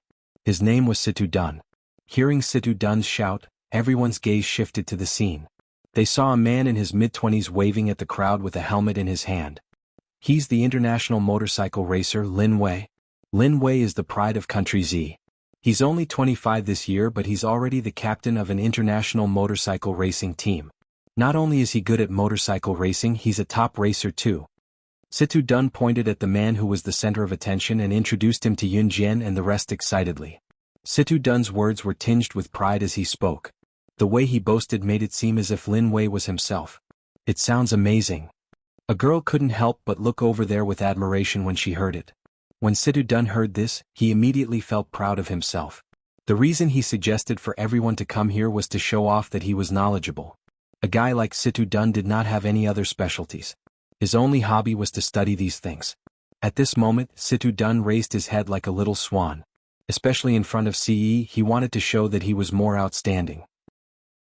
In fact, Situ Dun had always disliked Ce ever since he came out. He was not like Meng Xiao, that fool who would really welcome Ce. Ce was more outstanding than all of them combined. When he came, all the girls' attention was on him. Situ Dun could not wait to show his best side. He wanted to be better than Ce. Situ Dun did not notice that Yun Jian was squinting her eyes at Lin Wei, who was the center of attention. She was wondering why Lin Wei looked so familiar. Wasn't Lin Wei ranked 4th on the assassin ranking? Lin Wei was also an assassin from the Inhun organization. Chapter 236. She turned her head and saw Ce pursing his lips slightly. He felt Yun Jian's gaze and turned to face her. His gentle voice made Yun Jian's heart skip a beat. What's wrong? His magnetic and mellow voice was pleasant to the ears. Nothing. Yun Jian was like a student who was caught red-handed by the teacher. She turned her head and faced Ce from the side. Her cheeks flushed red in the next moment. She already knew that Ce was the leader of Inhun organization. That meant that Lin Wei was undoubtedly his subordinate. Yun Jian knew Lin Wei as well. The reason why she could recognize Lin Wei at first glance was that when she was slaying God in her past life, Lin Wei was her superior who trained her in Inhun organization. Lin Wei was decisive and ruthless when it came to killing. In her previous life, it was under Lin Wei's training that she developed her abilities. Perhaps others did not know that Lin Wei was just an ordinary person on the surface. He was an international motorcycle racer. However, he was secretly the 4th assassin on the international assassin chart. Perhaps others did not know, but Yun Jian knew very well. There were 4 leaders in Inhun organization. The 4 of them were Shuiying, Adam, and Mo Senator, and the last person of the 4 was Lin Wei. Lin Wei was also one of the 4 leaders in Inhun organization. At the same time, Lin Wei was the most mysterious of the 4 leaders. Even Yun Jian had to investigate for a long time before she found out that Lin Wei was one of the 4 leaders in Inhun organization. Yun Jian could not deny that Lin Wei was only ranked 4th on the assassin chart. She was personally trained by Lin Wei. Although she had surpassed Lin Wei in her previous life, she knew Lin Wei's abilities well. This seemingly harmless man was actually ranked 2nd on the assassin chart. At this moment, she finally understood that Lin Wei was Ce's subordinate. It's starting, the motorcycle race is starting. Situ Dun suddenly pointed at the set excitedly. He interrupted everyone's thoughts and made everyone look at the set. Yun Jian also looked over, only to see that the burly and strong Lin Wei had already put on his helmet and sat on his motorcycle with one foot on the ground. With the referee's gunshot, the motorcycle rushed out like an arrow. The atmosphere at the scene reached its climax. Situ Dun followed the crowd and shouted, "Lin Wei, come on. Lin Wei will win." His voice was so loud as if he was afraid that others wouldn't know that he was Lin Wei's fan. The result was naturally indisputable and Lin Wei won. Yun Jian was not surprised at all by this result. After all, she was taught by Lin Wei, so she naturally knew what Lin Wei was capable of.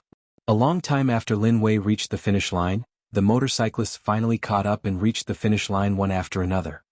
My motorcycle is out of control. Help. At this moment, a black motorcycle rushed out from the circular road and rushed into the boiling crowd. For a moment, the crowd screamed and couldn't dodge in time. Some were even knocked to the side and were sent flying. The motorcycle continued to move forward and finally rushed straight towards the crowd where Yun Jian and the others were. Xiao Gizi was so scared that her face turned pale, and she was the first to scream. Chuning's face also turned pale. Although she had been practicing her skills, the motorcycle was very fast, and with the added wind, it was very strong. She didn't have the strength to resist at all. Yun Jian narrowed her eyes. Just as she was about to make a move, a tall figure flashed past her. By the time everyone turned around, the motorcycle had already been kicked to the ground by the tall figure who had flashed out. All the resistance and inertia of the motorcycle suddenly stopped. When the crowd came to their senses, they were extremely shocked. Was Ce? Yun Jian was taken aback as well.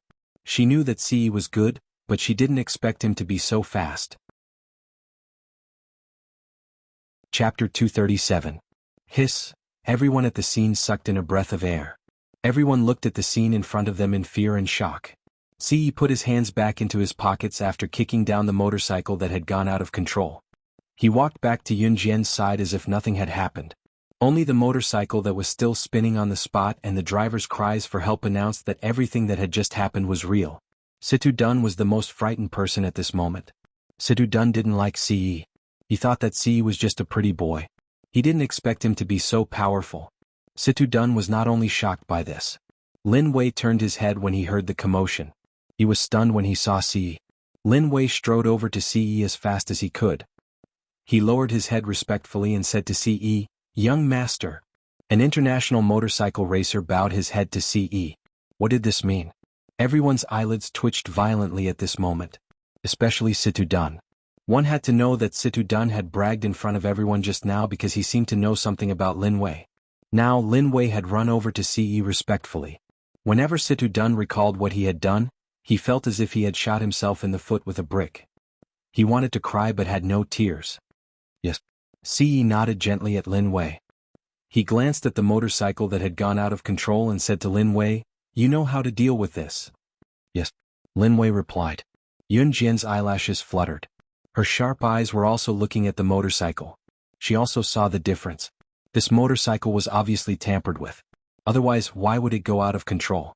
Even if it had gone out of control, why would it crash into them alone when there were so many people here? There could not be so many coincidences in the world. It was obvious that someone had done something and their target was Ce.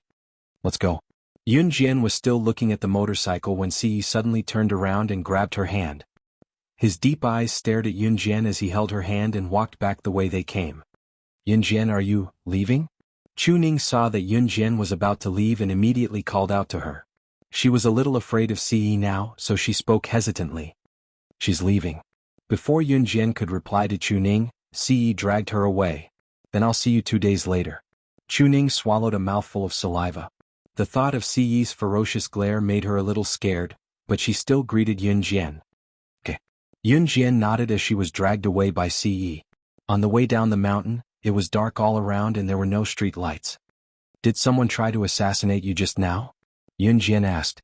She already knew that someone had tried to assassinate him. "Yeah," Ce said with a nasal voice. Just as Ce finished speaking, his deep and sharp eyes flashed. Yunjian also realized that something was wrong. Someone was coming. Just as Yunjian narrowed her eyes and was about to make a move, Ce wrapped his arm around her waist and rolled her into a thick bush at the foot of the mountain at lightning speed. Yunjian felt dizzy. Then she saw Ce's enlarged handsome face above her. If there was anyone here, they would definitely be able to see the two of them hiding amidst the thick and tall grass in an ambiguous position. Yunjian was about to push Ce away when she heard a flurry of footsteps. She immediately stopped moving. Someone was coming. Of course, it was the group of people who wanted to assassinate Ce. If it weren't for Yunjian and Ce's sensitive ears, they wouldn't have been able to hear the sound. Ce was on top of Yunjian. His breathing gradually quickened. The milky scent of a young girl wafted into his nose. Yunjian's rosy lips were right in front of him. It was as tempting as a delicious pastry. At this moment, the footsteps were getting closer. Chapter 238. Yunjian's soft lips were kissed all of a sudden. Her eyes widened as she stared at Ce's enlarged face. Shock, surprise, horror. She had lived for 16 to 17 years in her previous life and this life, but she had never been so intimate with a man. Not to mention kissing, she had never even held a man's hand. She had never even held his hand. Ce had actually kissed her. Furthermore, the group of people who wanted to assassinate Ce were still nearby. Of course, it was because the group of people who wanted to assassinate Ce was still nearby that Yunjian didn't make a sound. Otherwise, she would have pushed Ce away immediately. The price she had to pay for not making a sound was Ce's crazy kisses. Ce had never kissed a woman before. This was his first time kissing a woman, and it was also the first time he had the urge to lock the young lady in front of him tightly under his body. The group of people who wanted to assassinate Ce came closer and closer, but Yunjian didn't move at all. Ce controlled his strength. He kissed Yunjian's lips gently, but didn't make a sound that the group of people could hear. Yunjian's cheeks flushed red. She was holding back her breath from Ce's kiss. But that wasn't the worst part. Yunjian suddenly felt a warmth in her chest. He even put his hand on her chest. He even pinched it. Yunjian's beautiful eyes widened, and she reached out to push Ce away. Ce was caught off guard and was pushed away by Yunjian. At this moment, the group of people who wanted to assassinate Ce had already left. In her previous life, Yunjian was a secret agent, so she had naturally learned how to seduce people. Some secret agents would even use their bodies to seduce men, and only kill them at the last moment. Of course, Yunjian had never tried this before. Ever since she had debuted, no one was her match. In other words, she was so powerful that she didn't need to resort to such despicable tricks.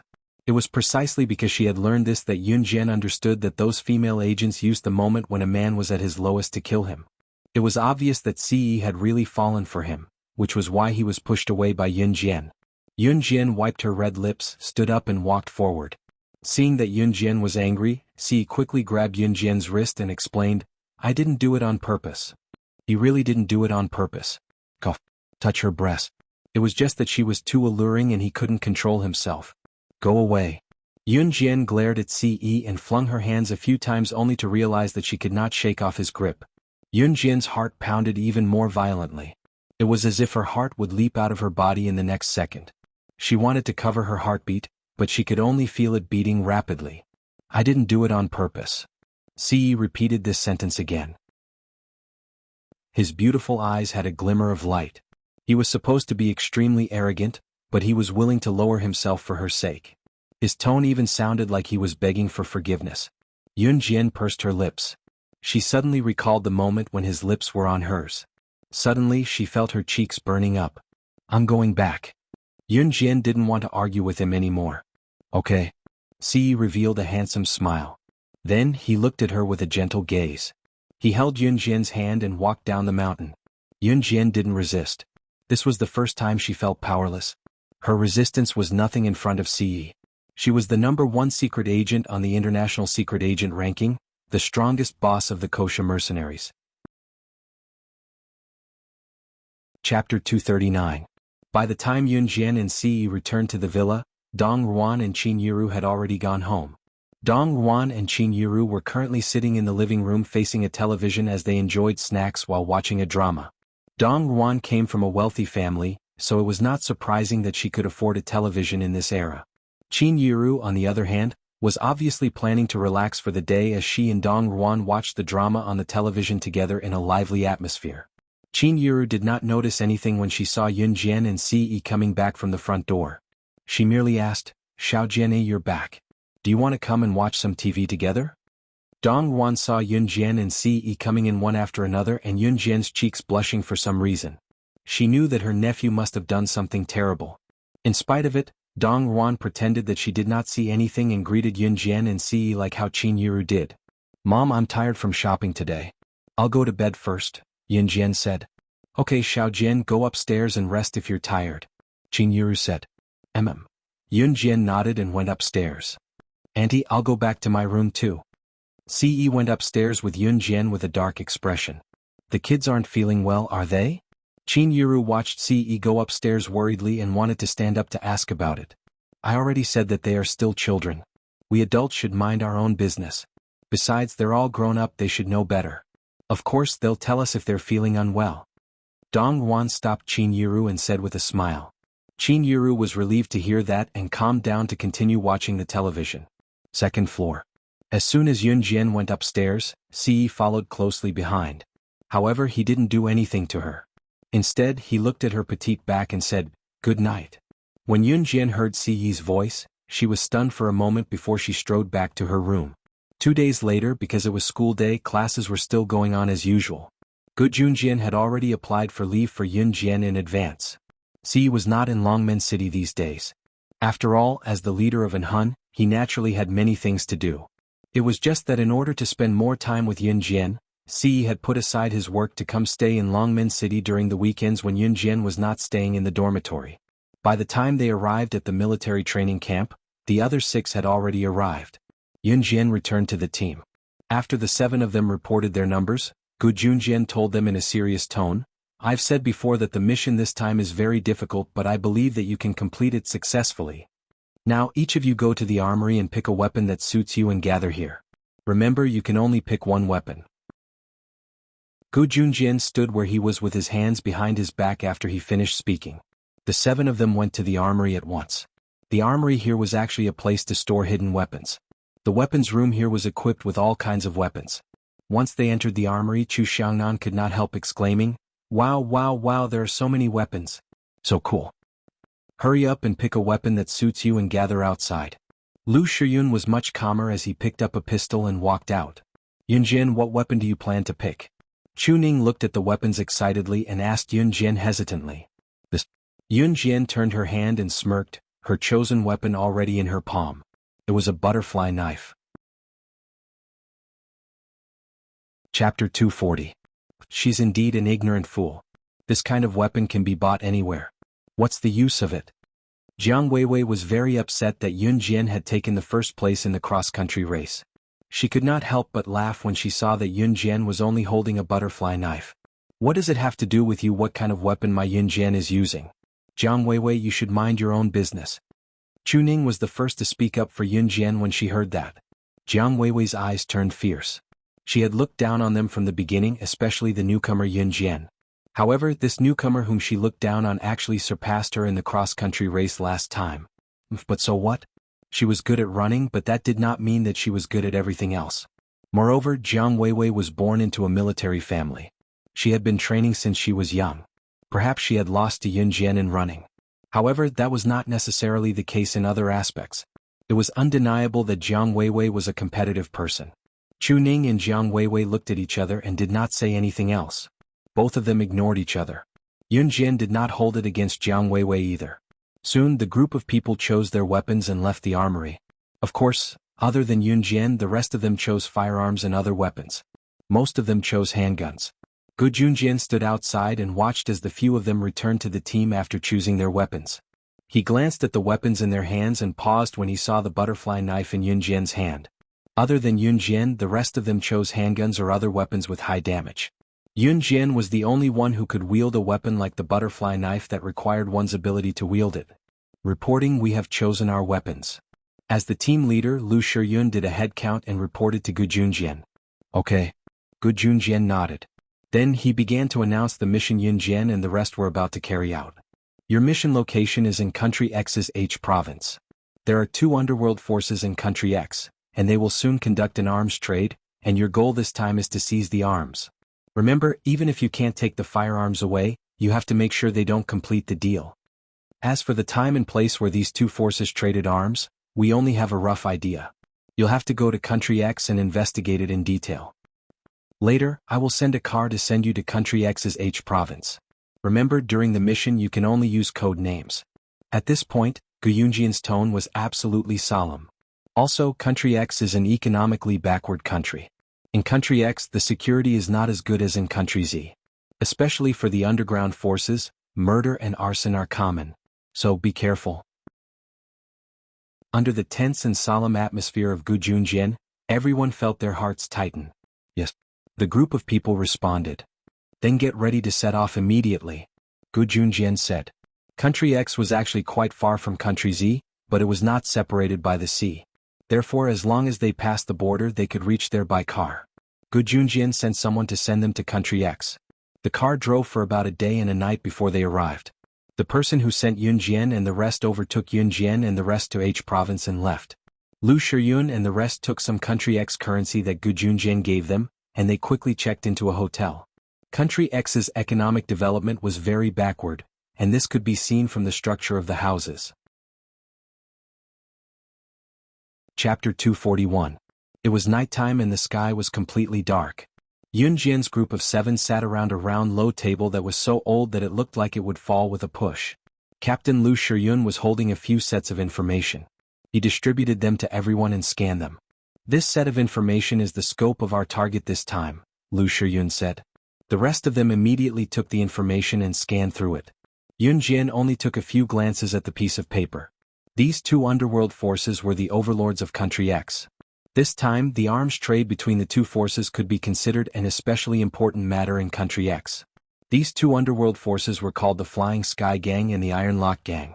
These 2 gangs were one gang. Country X did not have a large population, but these 2 gangs had about 1,000 people. As for the time and location of the other arms deals, even Gu Junjian had no way of finding out. If they wanted to disrupt the arms deal between these two gangs, they had to know the time and location of the deal. If they wanted to know the time and location of the deal, Yun Jian's group of 7 had to investigate it themselves. Therefore, this mission was not suitable for the advanced special forces soldiers who often showed up. That was why Gu Junjian had said that they could not let the enemy suspect them at all during this period of time. If they wanted to understand this, they had to infiltrate the Flying Sky Gang and the Iron Lock Gang to investigate the situation. If they were caught and their identities were exposed, then the Flying Sky Gang and the Iron Lock Gang would be able to wantonly kill people in Country X. They would not be able to leave Country X alive. This was a matter of life and death, so it was not a small matter. Captain Lu Shiyun frowned and pondered for a long time before he suggested, "Since we don't know the exact time and location of the arms deal between the Flying Sky Gang and the Iron Lock Gang, we have to find out in the shortest time possible. Captain, I suggest we go to the Flying Sky Gang and the Iron Lock Gang tonight to find out more," Fang Xiaoran suggested. "I think so too." Lu Shiyun nodded at Fang Xiaoran, then he pondered. "Then who should we send? Naturally, Azura and I will go. Both of us are the fastest runners. Even if we are detected by the enemy, we can retreat in time." Jiang Weiwei glanced at Yun Jian. She had already started using code names to address each other. Not only was Jiang Weiwei displeased with Yun Jian, but she was also displeased with everyone else present other than herself. But it was one thing to be unhappy with someone. She would also play some tricks on the person she was unhappy with. If there was one thing about Jiang Weiwei that people did not dislike, it would probably be that when it came to a critical moment, no matter how unhappy she was with someone, she would put away her feelings and complete the mission together with them first before taking revenge for her personal grudge. Lu Shiyun was silent for a while before nodding. "Okay." Then Lu Shiyun turned to look at Yun Jian. "You don't have any objections, right?" "I have no objections." Yun Jian grinned, revealing 2 rows of white teeth, and agreed. "Now." Yun Jian asked Lu Shiyun. "That's right. You guys get ready." Lu Shiyun stood up. His handsome face revealed a trace of seriousness. "I don't need to prepare." Yun Jian smiled. She walked to her backpack, unzipped it, and took out a black bandage. Then she deftly placed the only weapon she had, the butterfly knife, on her waist and tied it tightly with the black bandage. After doing this, she lifted the corner of her shirt and stood up. She could hide a weapon like this? Everyone was stunned and dumbfounded. Especially Jiang Weiwei. She was still holding the shiny pistol in her hand and was still deciding if she should bring it out with her. The pistol was big and difficult to hide. Even if it was hidden on the body, it would be easily discovered. The butterfly knife, however, was different. If she tied it to her waist like how she was doing, unless someone lifted the corner of her shirt, no one would realize that she was hiding a knife at her waist. Chapter 242. Jiang Weiwei was the most embarrassed person in the group. She had previously mocked Yun Jian for choosing the butterfly knife as a weapon. But now that she thought about it, wasn't she the laughable one? Jiang Weiwei paused for a moment before tossing the pistol in her hand onto the table. Then she took out a small Swiss Army knife from her backpack and stuffed it into her pocket. Pistols were very conspicuous. Naturally, they couldn't carry pistols, but they could carry knives. Moreover, they were only going to check out the situation tonight, not start the operation. "Let's go." Yun Jian's eyes moved. She swayed her long hair that was tied up tightly and led the way out. Naturally, she was talking to Jiang Weiwei. Perhaps Yun Jian didn't really appreciate Jiang Weiwei, but since it was a mission, as long as Jiang Weiwei didn't do anything excessive, she wouldn't mind. Jiang Weiwei didn't respond to Yun Jian's words, but she followed her out. After Yun Jian and Jiang Weiwei left the room, Lu Shiyun and the others didn't stay idle. "We'll split into groups and ask the residents about the Flying Sky Gang and the Iron Lock Gang. We'll gather back here in an hour," Lu Shiyun said to the other members. Thus the group of people quickly dispersed. Some people in Country X's H province also spoke Mandarin. Only a small number of people were influenced by other languages. Therefore there was no language barrier. Yun Jian's figure dashed through the night. Her long hair fluttered as she ran in the dark night sky, drawing a beautiful arc. Behind her, Jiang Weiwei ran with all her might and barely caught up to her. One had to admit that Jiang Weiwei was pretty good. If it was someone else, they would have been left behind by Yun Jian. In that document, the locations of the Flying Sky Gang and the Iron Lock Gang were also listed. However, there was no more detailed information. It was up to them to investigate all of this. Yun Jian and Jiang Weiwei decided to check out the Flying Sky Gang. This was because the Flying Sky Gang was more powerful than the Iron Lock Gang. The Flying Sky Gang's base was on the busiest street in H province. In Country X, a province was about the size of a city in Country Z. There was a 5-story modern building at the end of the street. It was the most outstanding building in the circle of dilapidated houses. This was the headquarters of the Flying Heavens Gang. At the entrance of the building, there were 2 men guarding the door. One of the 2 gatekeepers was tall and the other was short. At this moment they were watching the crowd at the entrance. This building was the headquarters of the Flying Sky Gang. At the same time, as long as one entered the building, they would see that the lobby on the first and second floors was a high-class casino. How are we going to get in? Jiang Weiwei would ask for Yun Jian's opinion at the critical moment. Now that they were a team, even if Jiang Weiwei didn't like Yun Jian, she wouldn't act alone. What do you think? Yun Jian glanced at Jiang Weiwei. Break in? Jiang Weiwei pressed her hand on the pocket of her Swiss Army knife and said with a sharp look in her eyes. Blend in. Yun Jian glanced at her. With that, she messed up her hair and tore her clothes until they were slightly tattered. She even smeared mud on her clothes and fair cheeks. Then she walked out of the darkness and walked towards the entrance of the building. Jiang Weiwei was stunned.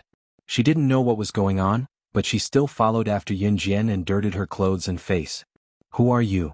The tall gatekeeper stopped Yun Jian and Jiang Weiwei in front of the brightly lit casino. Uncle, we're here to look for our father. He took the last bit of our family's savings to gamble here. We've been hungry for 2 days.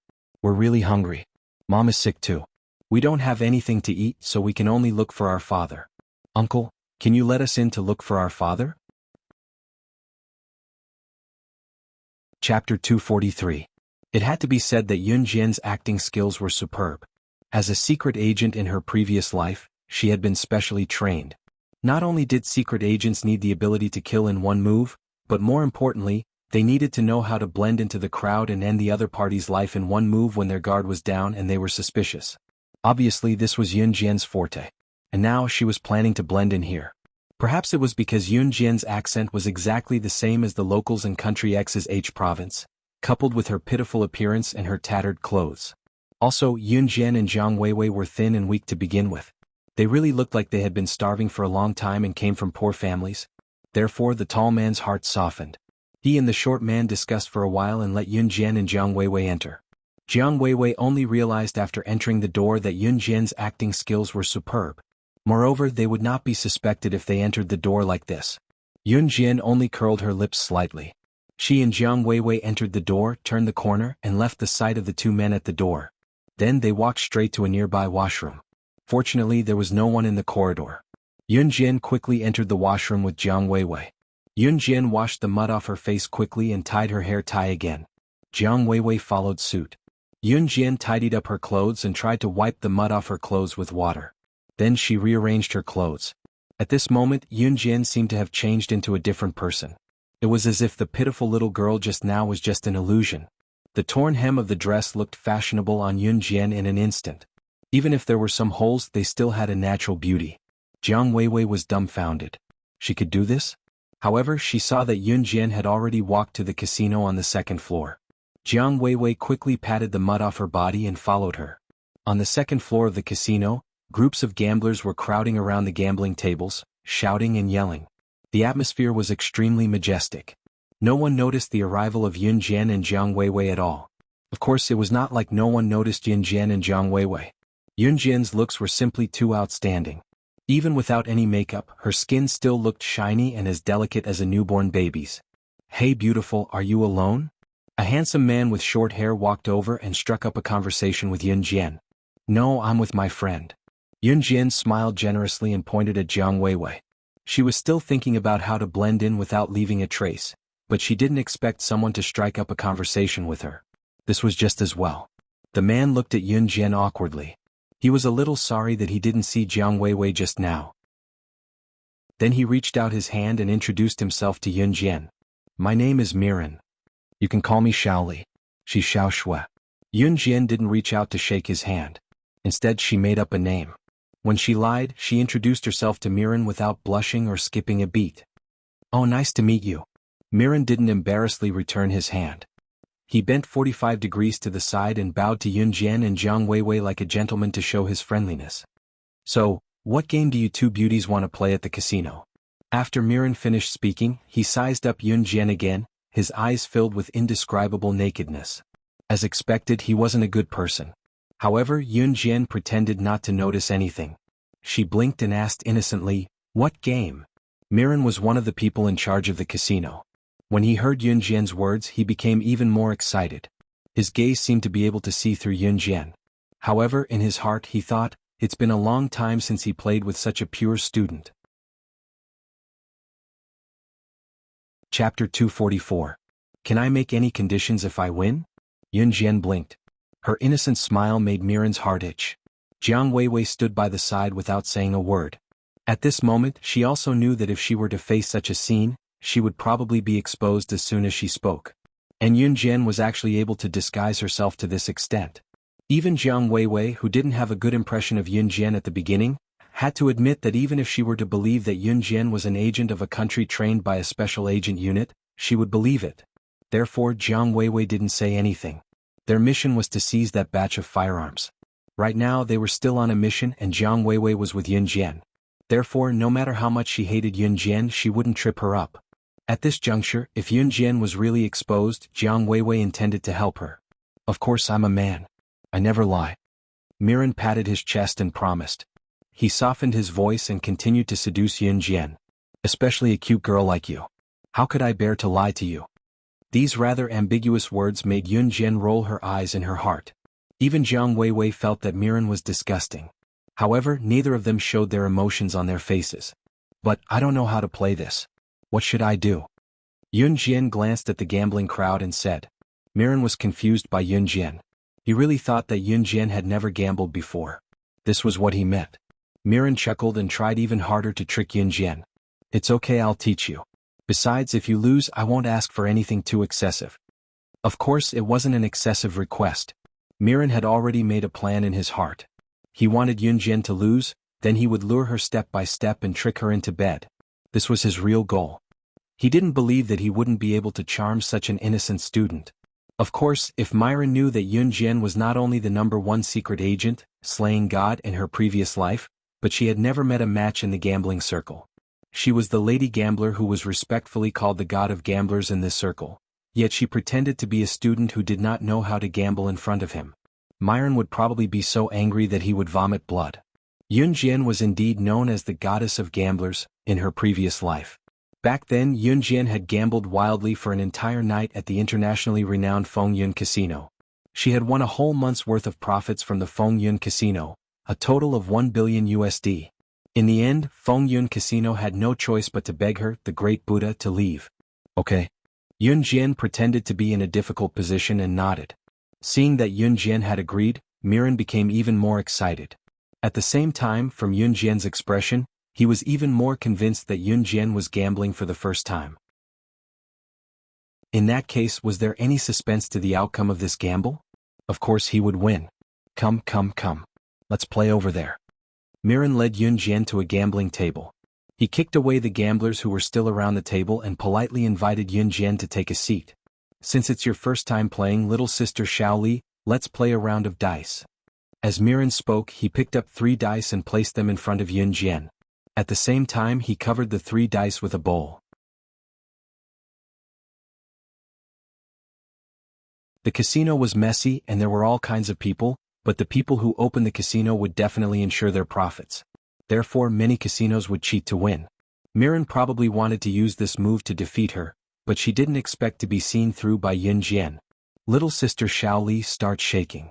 Miran made a gesture of invitation and said to Yun Jian, "Wait." Yun Jian suddenly shouted to stop. She revealed an embarrassed expression and pretended to be embarrassed. "I'm in a hurry. I want to go to the toilet before I come back." All right. Little sister Shaoli, you can go. There's no rush, huh?" Miran didn't notice anything different. He spoke generously. Chapter 246. Yun Jian got up and gave Jiang Weiwei a subtle look before walking towards the washroom. Although Jiang Weiwei was surprised, she wasn't a fool. Other than her competitive nature, she was also very smart. She was considered a powerful character among the candidates for the special forces. These were all true. Jiang Weiwei quickly understood, but she didn't show any other expression as she was facing Miran. Yun Jian walked past Jiang Weiwei without a trace and headed towards the washroom. After a while she walked out of the washroom again. It was as if nothing had happened. However, at this moment the remote control in the hands of the man standing next to the washroom suddenly failed. No one noticed that the moment Yun Jian walked over, the remote control in the man's hands was instantly scrapped. Yun Jian returned to the opposite side of Miran and sat down. She shook her wet little hands that had just been washed. Her fair and clean little face looked lovely and lovely. Miran swallowed his saliva. The desire in his body was boiling. "Little sister Shaoli, can we begin?" Miran couldn't help but urge. "Okay." Yun Jian took out a tissue and wiped her tender little hands like a little girl. She smiled at Miran. Then she reached out and touched the bowl. The 3 dice in the bowl were like a few small balls, making ping ping ping ping sounds in the bowl. Yun Jian shook her hands twice and stopped. She smiled at Miran, only to see that he couldn't wait to lift the lid of the bowl. He couldn't wait to see Yun Jian lose to him. At the same time he could logically make his not excessive request. Thinking up to here, Miran's mouth was still speaking with a hint of an evil smile. "Little sister Shaoli, actually, there is a trick to playing this kind of dice. However, this is your first time playing, so even if you lose it's normal. I can understand." After the last word fell, Miran had already opened the bowl with a smile. The 3 dice in the bowl also appeared in front of everyone's eyes. 5, 5, 6. Big. Was actually big. Did this mean that Yun Jian had won? Miran stayed in the act of lifting the bowl for a long time, stunned. "I won. Shouldn't you agree to my request and let me make a condition?" Yun Jian blinked. She smiled shyly and continued, "You promised me." Jiang Weiwei was dumbfounded. She looked at the scene in front of her in disbelief. Who would have thought that Yun Jian would actually win? She even gambled. Miran's face instantly darkened and his face darkened. No one knew what this represented. He had installed a regulator in the bowl, so it was impossible for him to lose. The only possibility was, could it be this little sister Shaoli in front of him? She had seen through it long ago? Miran was not stupid. He was able to sit in the position of one of the people in charge of the Flying Sky Gang casino. Not only did he rely on brute force, but more importantly he had to have a brain. He suddenly remembered Yun Jian's action of going to the washroom just now. Miran's expression did not change. He stood up fiercely and slammed the table. Then he glared at Yun Jian and Jiang Weiwei. His expression suddenly changed. He flipped the gambling table over and shouted in all directions, "Arrest the 2 of them." Seeing Miran's sudden change in expression, Yun Jian was not in a hurry. She had just been testing Miran. If Miran was stupid, then she would naturally be able to find out about the firearms. Unfortunately, Miran was not stupid. Yun Jian narrowed her eyes. She watched as the gamblers around the casino ran away in fear. A group of people with guns rushed out from the back of the casino. Her expression did not change. Jiang Weiwei's face turned pale. The underworld here was not like the underworld in Country Z. Chapter 247. A group of Flying Sky Gang brothers with pistols surrounded Yun Jian and Jiang Weiwei with Miran as the center. One by one they pointed their pistols at Yun Jian and Jiang Weiwei. Even Jiang Weiwei, who came from a military family and swore not to be afraid of sacrifice since she was young, couldn't help but shiver in the face of these pistols. Miran, who was standing at the front, stopped pretending. He smiled at Yun Jian and snorted, "My little sister Shaoli, stop pretending. I originally wanted to play with you because you were beautiful, but since you came with ill intentions, don't blame us for being impolite." Miran had already listened to the teachings of the Flying Sky Gang's boss. Before the recent arms trade between the Flying Sky Gang and the Iron Lock Gang, anyone who was suspicious had to be cautious when coming into contact with them. That was why when Miran realized that something was wrong, he didn't say anything. He waited until he was sure before making a move. It turned out that Miran was already on guard. Yun Jian's lips curled slightly. Jiang Weiwei stood back to back with Yun Jian. Compared to Yun Jian, Jiang Weiwei never thought that they would be exposed. This seemingly obsessed Miran was actually not as simple as she seemed on the surface. As expected, it was not easy to deceive. But the most despicable thing was that they only had knives in their hands, while the other party had so many people, and everyone was holding pistols. Jiang Weiwei finally knew why Gu Yunjian's tone was heavy when he asked them to complete the mission. However, Jiang Weiwei was also a person who could bend and stretch.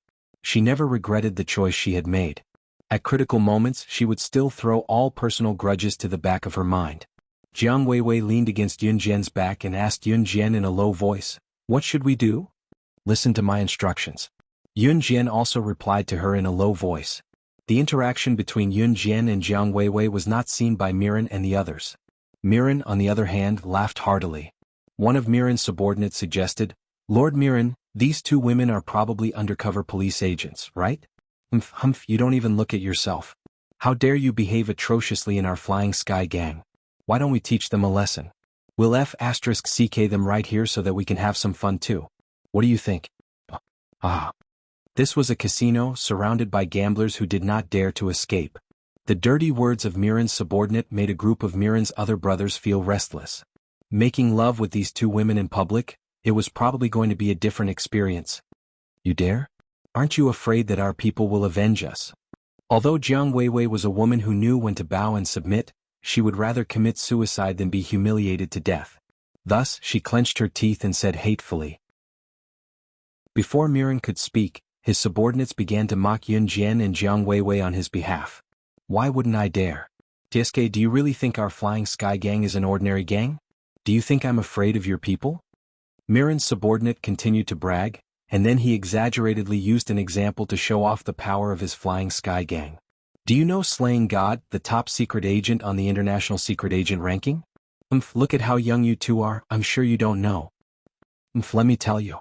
Even the younger brother of Slaying God, who was known as the strongest secret agent in the secret agent world, was arrested, and Slaying God went missing because of this incident. Our Flying Sky gang was involved. Don't you think our Flying Sky gang is powerful? Even a big shot like that was fooled by us.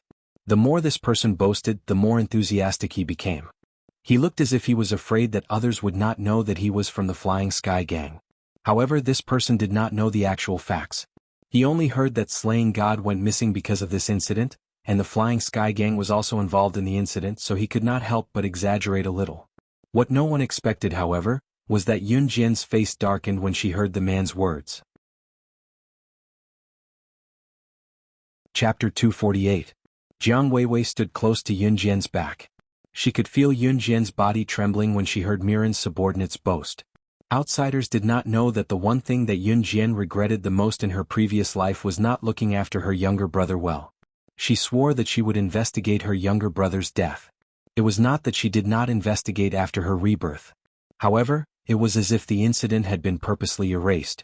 She had been investigating for so long but to no avail. Today she heard about it from a subordinate of the Flying Apsara gang. The Flying Apsara gang was involved in her younger brother's death. Yun Jian was thoroughly enraged. What did I say? Don't you understand what I'm saying, little girl? Haha, I'm saying that the Flying Apsara gang was involved in the murder of the younger brother of the international #1 agent, Slaying God. That kind of character is not something that you and I can imagine. Why, isn't this enough to show how strong the Flying Apsara gang is? The last word, strong, was stuck in his throat. Before Miran's subordinate could finish a string of words, he fell to the ground with a puff, and died with a kick of his legs. Everyone was shocked by the turn of events. There was a blade stuck in the neck of the dead man who suddenly fell to the ground.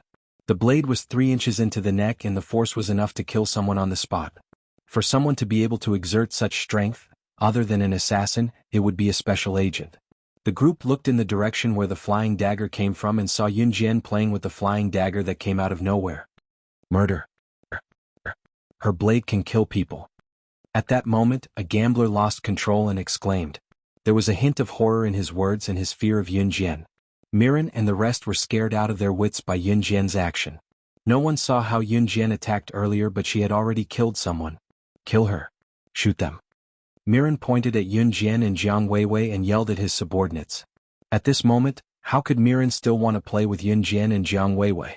She was someone who could kill someone right in front of everyone's eyes without letting anyone see how she did it. How terrifying was it? However, before Miran could react, Yun Jian had already moved. Her figure quickly shuttled between Miran's group of men who were still loading their guns. Wherever Yun Jian passed, people would fall to the ground and die. Until later, Miran's subordinates all died miserably. All of them had one thing in common: their throats had been slit. Yun Jian held the butterfly knife that she had taken out from her waist at some unknown time. A drop of blood dripped from the tip of the knife as she walked towards Miran. So what if you have guns? You guys who don't know how to use guns are still a bunch of trash. Yun Jian shouted. At the same time, under the horrified gazes of the group of gamblers, Jiang Weiwei and Miran, she stepped on a pistol that had fallen to the ground closest to her. With a stomp, the gun flew off the ground and was firmly grasped by Yun Jian. "Let me teach you how to use a gun." Yun Jian looked at Miran and said faintly. Then she pulled the wrench and pulled the trigger. Bang! The bullet flew into Miran's thigh. Miran screamed and fell to her knees uncontrollably. "What do you want? What do you want? Do you want the time and address of my Flying Sky Gang and the Iron Lock Gang? I'll tell you everything. As long as you let me go." Miran endured the pain and said hurriedly. "Ha!" Yun Jian sneered and revealed a strange smile. "Too late. I've changed my mind. Your Flying Sky Gang will become a member of history." After that, the sound of a bullet piercing through flesh was heard. Miran's eyes widened as she fell back. Jiang Weiwei looked at the scene in front of her and was stunned on the spot. She did not expect Yun Jian to be so powerful. They were facing a group of armed underworld forces. She even killed all of them. More importantly, Jiang Weiwei considered one thing. Yun Jian's expression changed when Miran's subordinates mentioned Slaying God, the top secret agent ranking. Yun Jian's current code name was Slaying God. Slaying God and Slaying God were pronounced the same. Chapter 249. Although that was what Jiang Weiwei thought, she quickly tossed the thought to the back of her mind. Even if Yun Jian was related to the agent, Slaying God, now was not the time to think about it. Yun Jian had gone on a killing spree here. She had killed so many people from the Flying Sky Gang, so there was no way the Flying Sky Gang and the Iron Lock Gang would not let this slide. In that case, they would not be able to avoid arousing suspicion during the mission. Their original goal was to find out the time and address of the arms deal between the Flying Sky Gang and the Iron Lock Gang. Then, when the two gangs started the deal, everyone would work together to seize the arms. However, now that they had alerted the enemy, the Flying Sky Gang and the Iron Lock Gang would probably change the time and address of the deal.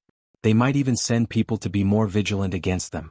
Jiang Weiwei did not deny Yun Jian's skills and what she had done just now. When she saw Yun Jian's ability, she even had the urge to cheer and applaud loudly. It was a fact that Jiang Weiwei looked down on the weak. However, she respected the strong. When she saw Yun Jian's decisive killing earlier, her dissatisfaction and disgust toward Yun Jian had been replaced by admiration and respect. "Should we retreat first?" Jiang Weiwei turned to ask Yun Jian. Now that their whereabouts had been exposed, they could only retreat first and reconvene with Lu Shiyun and the rest to discuss the plan. Yun Jian merely narrowed her eyes and did not answer. Since she already knew about her brother's death and that the Flying Sky Gang had been involved, there was no way she would leave just like that.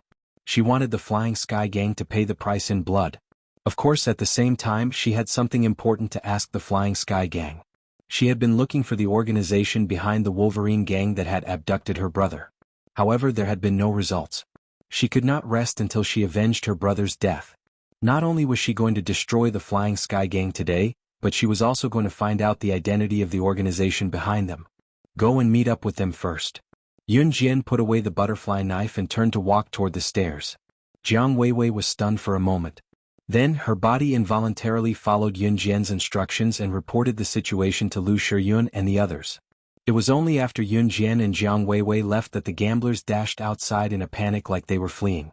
At this moment, in the conference room on the 5th floor of the building, the Flying Sky Gang didn't just have its own black faction building, it also had a meeting room where the elders and the upper echelons of the gang held meetings.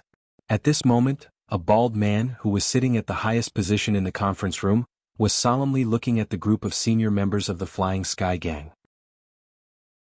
This bald man had thick eyebrows and small eyes. He looked a little shifty-eyed. Although he looked like a street thug, the bald man was actually the boss of the Flying Sky Gang, Nick. Nick's solemn expression made the group of elders and high-ranking members of the Flying Sky Gang feel respect for him. This batch of firearms in our hands has attracted the attention of the police from various countries. Therefore, in the next few days, we must remain vigilant until our deal with the Iron Lock Gang is successful. Nick slammed the table and said with a serious frown. However, before he could finish, the door in front of him was kicked open. A young girl with long hair burst through the door. Then, a bright throwing knife flew over the heads of all the high-ranking members and stabbed into Nick's table. Chapter 250. The people in the conference room on the 5th floor didn't notice anything that happened in the casino on the 2nd floor. It had to be said that as the boss of the Flying Sky Gang, Nick had installed thick soundproof walls around the conference room. No matter how loud the commotion on the 2nd floor was, he couldn't hear anything in the conference room on the 5th floor. So just now, Yun Jian killed Miran and the others and caused a big commotion, but Nick and the others were still having a meeting. Therefore, when Yun Jian barged in and stabbed a flying dagger into the table in front of Nick while spouting her insolent words, everyone was terrified. Although Nick was frightened by Yun Jian's throwing knife, he was still someone who had seen a big scene. When he saw Yun Jian's appearance and age, he slammed the table and stood up for his prestige. He retorted to Yun Jian, "Who are you? How dare you barge into my Flying Sky Gang's conference room and spout nonsense about taking the lives of my Flying Sky Gang's higher-ups? Little girl, you can eat whatever you want, but you can't speak whatever you want. Young and frivolous, you can't do anything good. Today you dare to offend my Flying Sky Gang, so you must pay the price." As the boss of the Flying Sky Gang, Nick saw that the person who came was a young girl in her teens. In addition, he was in front of his subordinates, so he had to put on a good show. That was why he slammed the table and stood up, shouting at Yun Jian. Facing Nick, Yun Jian didn't have the slightest fear, nor did she bother to retaliate with words.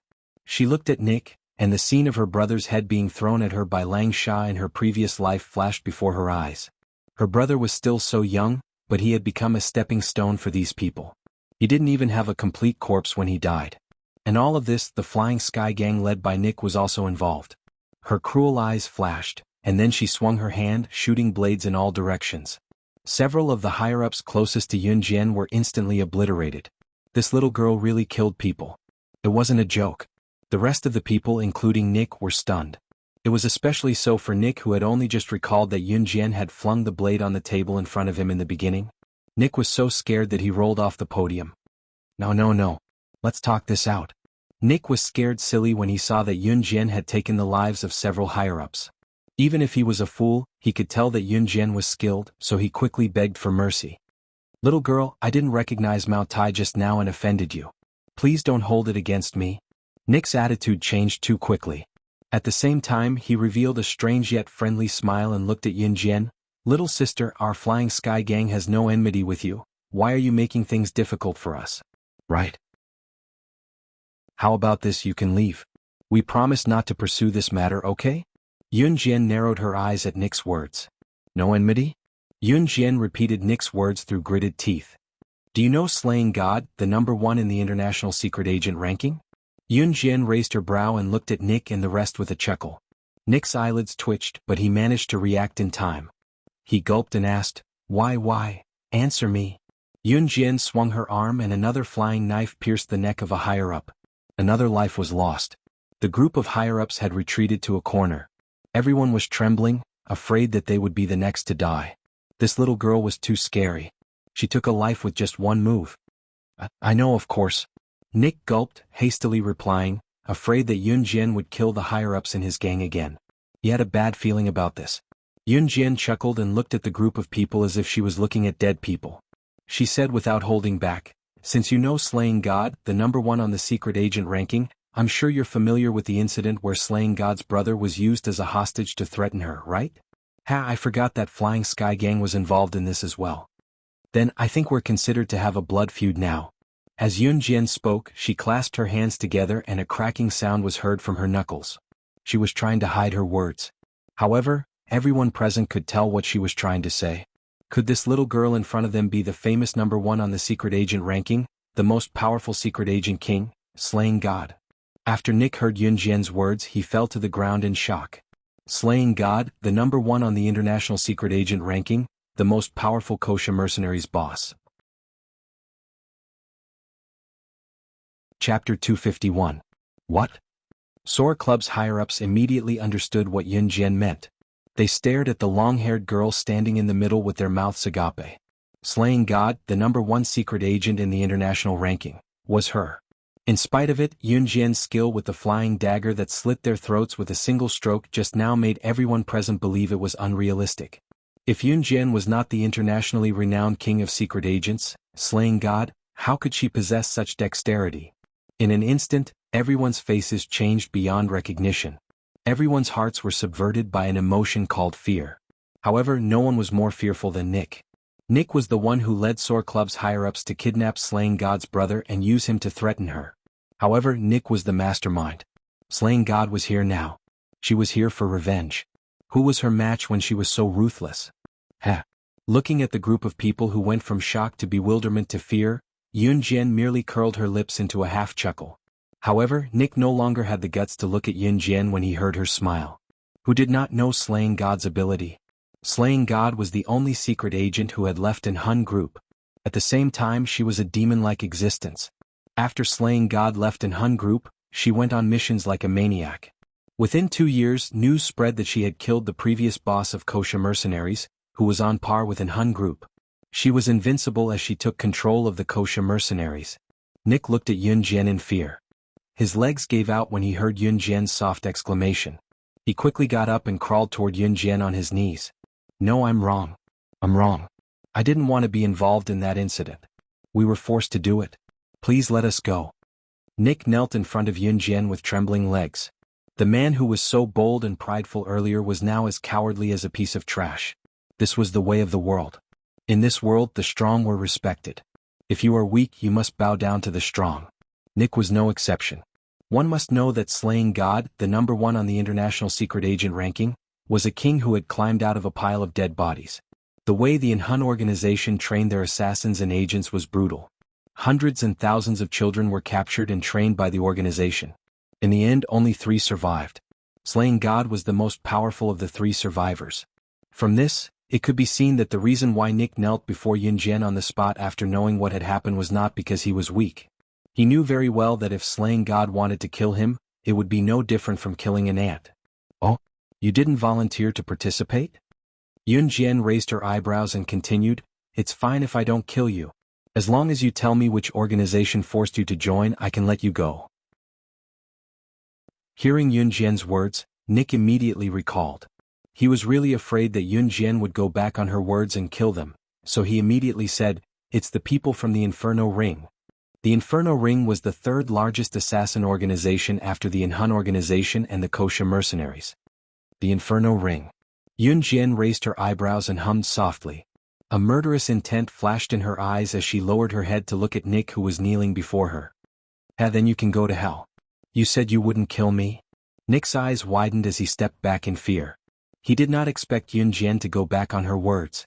I did say that I'll let you go as long as you tell me which organization forced you to join. But didn't anyone tell you that you must die after knowing my identity? Yun Jian chuckled, her eyes bloodshot. Then Yun Jian flipped her palm and the butterfly knife nimbly appeared in her palm. The killing began. Chapter 252. Yun Jian's eyes were bloodshot. She knew that these people were the ones who had caused her brother's tragic death, so she wanted to die a quick death. She, Slaying God, had always been protective. Her brother's death had always been a knot in her heart. Therefore, the higher-ups of the Flying Sky Gang who had participated in her brother's matter must pay the price for their actions. In the hotel, Lu Shiyun and the rest were shocked when they heard what Jiang Weiwei, who had returned first, said. Jiang Weiwei told them about how they had exposed their whereabouts, including how Yun Jian had killed Mi Luan and the rest. After the shock, Lu Shiyun, as the captain, was naturally the calmest. He frowned and said to everyone, Since our whereabouts have been exposed, we must take other measures to seize that batch of firearms. No need. Just then the door outside the room opened and Yun Jian walked in. Yun Jian, little girl, where have you been? Why are you only back now? I was shocked when I saw that only Jiang Weiwei had returned. I was afraid that something had happened to you. Chuning was relieved when she saw Yun Jian return. Jiang Weiwei did not explain why Yun Jian did not return with her. Yun Jian winked at Chuning discreetly, then looked at the rest and continued, I found that batch of firearms. We can go get it now. Naturally, Lu Shiyun and his men did not know that Yun Jian had already wiped out the Go-Go Gang's higher-ups, including their boss. The usually quiet vice-captain Hong Fan could not help but ask Yun Jian, Are we going to get it now? There are thousands of people in the Flying Sky Gang, not to mention that their boss is no pushover. Even our commander, Gu Junjian, won't attack the Flying Sky Gang easily. Are we going to get it now? Are you sure it'll work? Idiot Hong, since little sister Yun Jian said that we can go get it, of course there's a reason for it. Chu Xiangnan, who was standing next to Hong Fan, spoke up for Yun Jian and even nudged Hong Fan with his elbow. Hong Fan was the most meticulous person in the group. At the same time, he loved to study and was very knowledgeable about technological products. However, he was a man of few words. Therefore, Chu Xiangnan gave him a nickname, Idiot Hong. Hong Fan glared at Chu Xiangnan. He pretended not to hear how Chu Xiangnan addressed him and turned to look at Yun Jian. Hong Fan didn't have any other meaning. He was just used to deducing facts. He believed that it was impossible for the few of them to directly go to the Flying Heavens faction's territory to retrieve the firearms. Yun Jian lowered her eyes and said calmly, "The Flying Sky Gang's leader, Nick, and 18 other high-ranking members are dead. The remaining members of the Flying Sky Gang are no longer a threat, so we can go retrieve the firearms and report back to our country." What? The boss of the Flying Sky Gang is dead? All dead? A series of exclamations rang out. Everyone looked at Yun Jian in shock. The death of a gang's boss and the upper echelons meant that the gang had completely collapsed. Even if there were still people to replace them in the later stages, that was only the later stages. At least for now, it was absolutely easy for them to steal the firearms. Oh my God. They had just arrived for the mission. They hadn't even been here for half a day. And the result? The mission was almost completed. Even the official Advanced Special Forces soldiers had a hard time carrying out this mission, but they completed it in less than a day? Was this a dream? Just then Lu Shiyun fell silent for a moment. He realized something and suddenly asked Yun Jian, "The boss and high-ranking members of the Flying Sky Gang, were you the one who killed them?" There was a hint of shock in his voice. Chapter 253. Only God knew how shocked they were when Yun Jian nodded. Yun Jian was the latest to join the team and was also the youngest. In the cross-country run earlier, she might have gotten first place because of her developed motor nerves and good stamina. However, at this point there was no longer anyone who did not believe it. When Jiang Weiwei came back, she told them in detail about how Yun Jian had killed Mi Luan and the rest. Now that Yun Jian had killed the Go-Go Gang's senior members, including the gang's boss Nick, they would not doubt it. They were in disbelief, shock and fear. How terrifying was Yun Jian's skill to be able to do that? Let's steal the firearms while the Go-Go Gang is in chaos. You guys know how to drive, right? I checked it out just now. The firearms are all loaded in trucks, 4 in total. I can drive one, you guys can take the other 3, Yun Jian told them. Lu Shiyun answered quickly, "We can. Hong Fan, Fang Xiaoran and I have all gotten our driver's licenses. It's no problem for us to drive the trucks." In the outside world they all addressed each other by code names, but in this room there was no need for that. What's more, the most dangerous people were already dead. Lu Shiyun did not ask why Yun Jian knew how to drive a truck as well. In fact, Yun Jian had become an omnipotent figure in their hearts. If it were not for her, it would be difficult for them to complete the mission, what more completing it in less than half a day. Before they departed, Lu Shiyun contacted Gu Junjian. Yun Jian then led them to steal the 4 trucks. There were no obstacles along the way. When they drove out, Gu Junjian, whom they had contacted earlier, had already sent someone to pick them up. They returned home that night. They only returned to Longmen City when it was almost evening the next day and saw Gu Junjian right away. Looking at Gu Junjian, whom they had just bid farewell to yesterday but met again today, a sense of pride rose within them. They had completed a mission that even the Advanced Special Forces found difficult to complete in less than half a day. They were back again. How could he not be proud? Although all this pride was given to her by Yun Jian. Hence, they were inwardly grateful to Yun Jian. The first thing Gu Junjian said when he saw everyone was, "Thank you for your hard work." Although the crowd did not see the change in Gu Junjian's expression, it was not difficult to see that Gu Junjian also had mixed feelings. He was right about Yun Jian. But then again, it wasn't strange for someone who could kill Wolf Blade, who was ranked 10th on the international assassin rankings, to have such abilities. Rest well for the next few days. I've already spoken to the school on your behalf, Gu Junjian continued. Also, after this mission is completed, the higher-ups will give you a reward. You will be informed when the time comes. After Gu Junjian finished speaking, he asked someone to drive Yun Jian and the others home one by one. Just as Yun Jian got home, she saw Qin Yiru, who did not go to work, packing a bunch of things. She even stuffed them into an old bag and was about to leave with it. "Mom, where are you going?" Yun Jian asked. "Xiaojian, you're back?" Qin Yiru looked up at Yun Jian tiredly and chuckled dryly. "Your dad has returned to Xinjiang town. I'm planning to go there with my documents to look for him and sign the divorce agreement to get a divorce." Yun Gang had returned to Xinjiang town? Yun Jian frowned subtly. Yun Jian did not even keep quiet as she told Qin Yiru, "Mom, I'll go with you." Yun Jian was worried that Yun Gang and her aggressive grandmother in name Lu Lanhua would bully Qin Yiru if she did not go with Qin Yiru. Chapter 254. Qin Yiru did not refuse this time. After the previous incident, she no longer treated Yun Jian as a child. Moreover, she was not confident about going back alone. After all, with her mother-in-law Lu Lanhua's shrewish personality, if they really got into a fight, it was unknown whether the divorce would go through. If Yun Jian went back with her, it would give Qin Yiru a sense of security. Okay. Qin Yiru nodded. Then let's go take the bus now. Okay, Yun Jian agreed. She reached out to take Qin Yiru's bag. Mom, let me take it. Qin Yiru was gratified and let Yun Jian take the bag from her. Qin Yiru and Yun Jian went to the bus station to board the bus back to Xinjiang town. It was the last bus in winter. Qin Yiru had planned to take the bus home today and then return to her parents' house to stay the night. She would visit her parents' house while she was at it. She would then go to Yungang's Civil Affairs Bureau tomorrow morning to get a divorce. Qin Yiru had returned to Xinjiang town before the sky turned dark because she would only knock off in the evening. She did not plan to work overtime today, so she had applied for leave the next morning and morning. Once she was done with the divorce, she would rush back to work immediately, so she only delayed her work by half a day. She planned to return to her parents' house to stay the night. Although Qin Yiru's parents' house was not good, it was still her parents' house. At the end of the day, she had to be filial to her mother because her mother was the one who raised her. No matter how disharmonious they were, she could not lose her filial piety. Qin Yiru and Yun Jian only arrived at Xinjiang town when it was already dark. Qin Yiru carried a big bag of fruits back to her parents' house. When she opened the door to her parents' house, she looked around but did not see anyone. It's probably because your grandmother and the rest aren't here, Qin Yiru mumbled softly to herself. Yun Jian did not want to come here. After all, Zhang Meihua's family had treated Qin Yiru and her like that. However, according to Qin Yiru, she was still her mother no matter what. She still had to show her filial piety. At most, she would avoid contact with her in the future.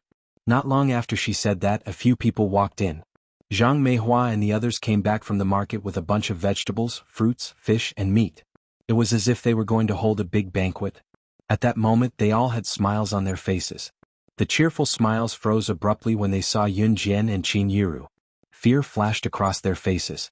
Zhang Meihua, her face turned green when she saw Yun Jian. Oh God, why was her terrifying granddaughter here again? The last time Yun Jian threw a flying dagger at them, the scene where the dagger got stuck in the wall was still fresh in their minds. Zhang Meihua in particular had peed her pants on the spot. She still shuddered when she recalled it today. Why are you guys here? Zhang Meihua was terrified. She took a few steps back and looked at Yun Jian with fear in her eyes. Qin Liqian followed behind Zhang Meihua and stared at Yun Jian fearfully as well. He looked like he had seen a ferocious beast in the river. If others were to see this, they would probably snicker. After all, Zhang Meihua was Yun Jian's grandmother and Qin Liqian was Yun Jian's uncle. Both of them looked panicked and fearful when they saw Yun Jian. It was truly shocking. Mom, don't be scared. Xiao Jian and I came back today to visit you guys. I'm planning to file for divorce with Yun Gang tomorrow morning, so we'd like to stay here for the night. Also, here are some fruits. Xiao Jian and I picked them out from the fruit stall beside the bus stop. They're fresh, so we brought them for you guys to try. Qin Yiru placed the fruits on the table. Zhang Meihua had long felt Yun Jian's threatening gaze. How would she dare to chase them away? The lesson from last time was unforgettable. Okay, stay. Feel free to stay. Zhang Meihua took a few glances at Yun Jian and gulped. Qin Yiru smiled when she heard that. This was her mother after all. Even if she did not like them, she did not wish for them to become enemies. Right, Mom, you guys bought so many things. Are you treating us to dinner? Qin Yiru asked with a glance at the things Zhang Meihua had brought back. Zhang Meihua had calmed down and her attitude was not as harsh as before. Probably due to her fear of Yun Jian, her tone was gentler. It's Fang Fang who's coming back to visit her parents today. You're tuning in to the Han Li's Wuxia Chronicles YouTube channel. We're so grateful for your support and don't forget to subscribe to join us on this incredible journey through captivating stories. Your generosity through donations truly makes a world of difference, as it's the primary source of revenue that allows me to expand and enhance this channel for you. Thank you from the bottom of my heart for being a part of this adventure.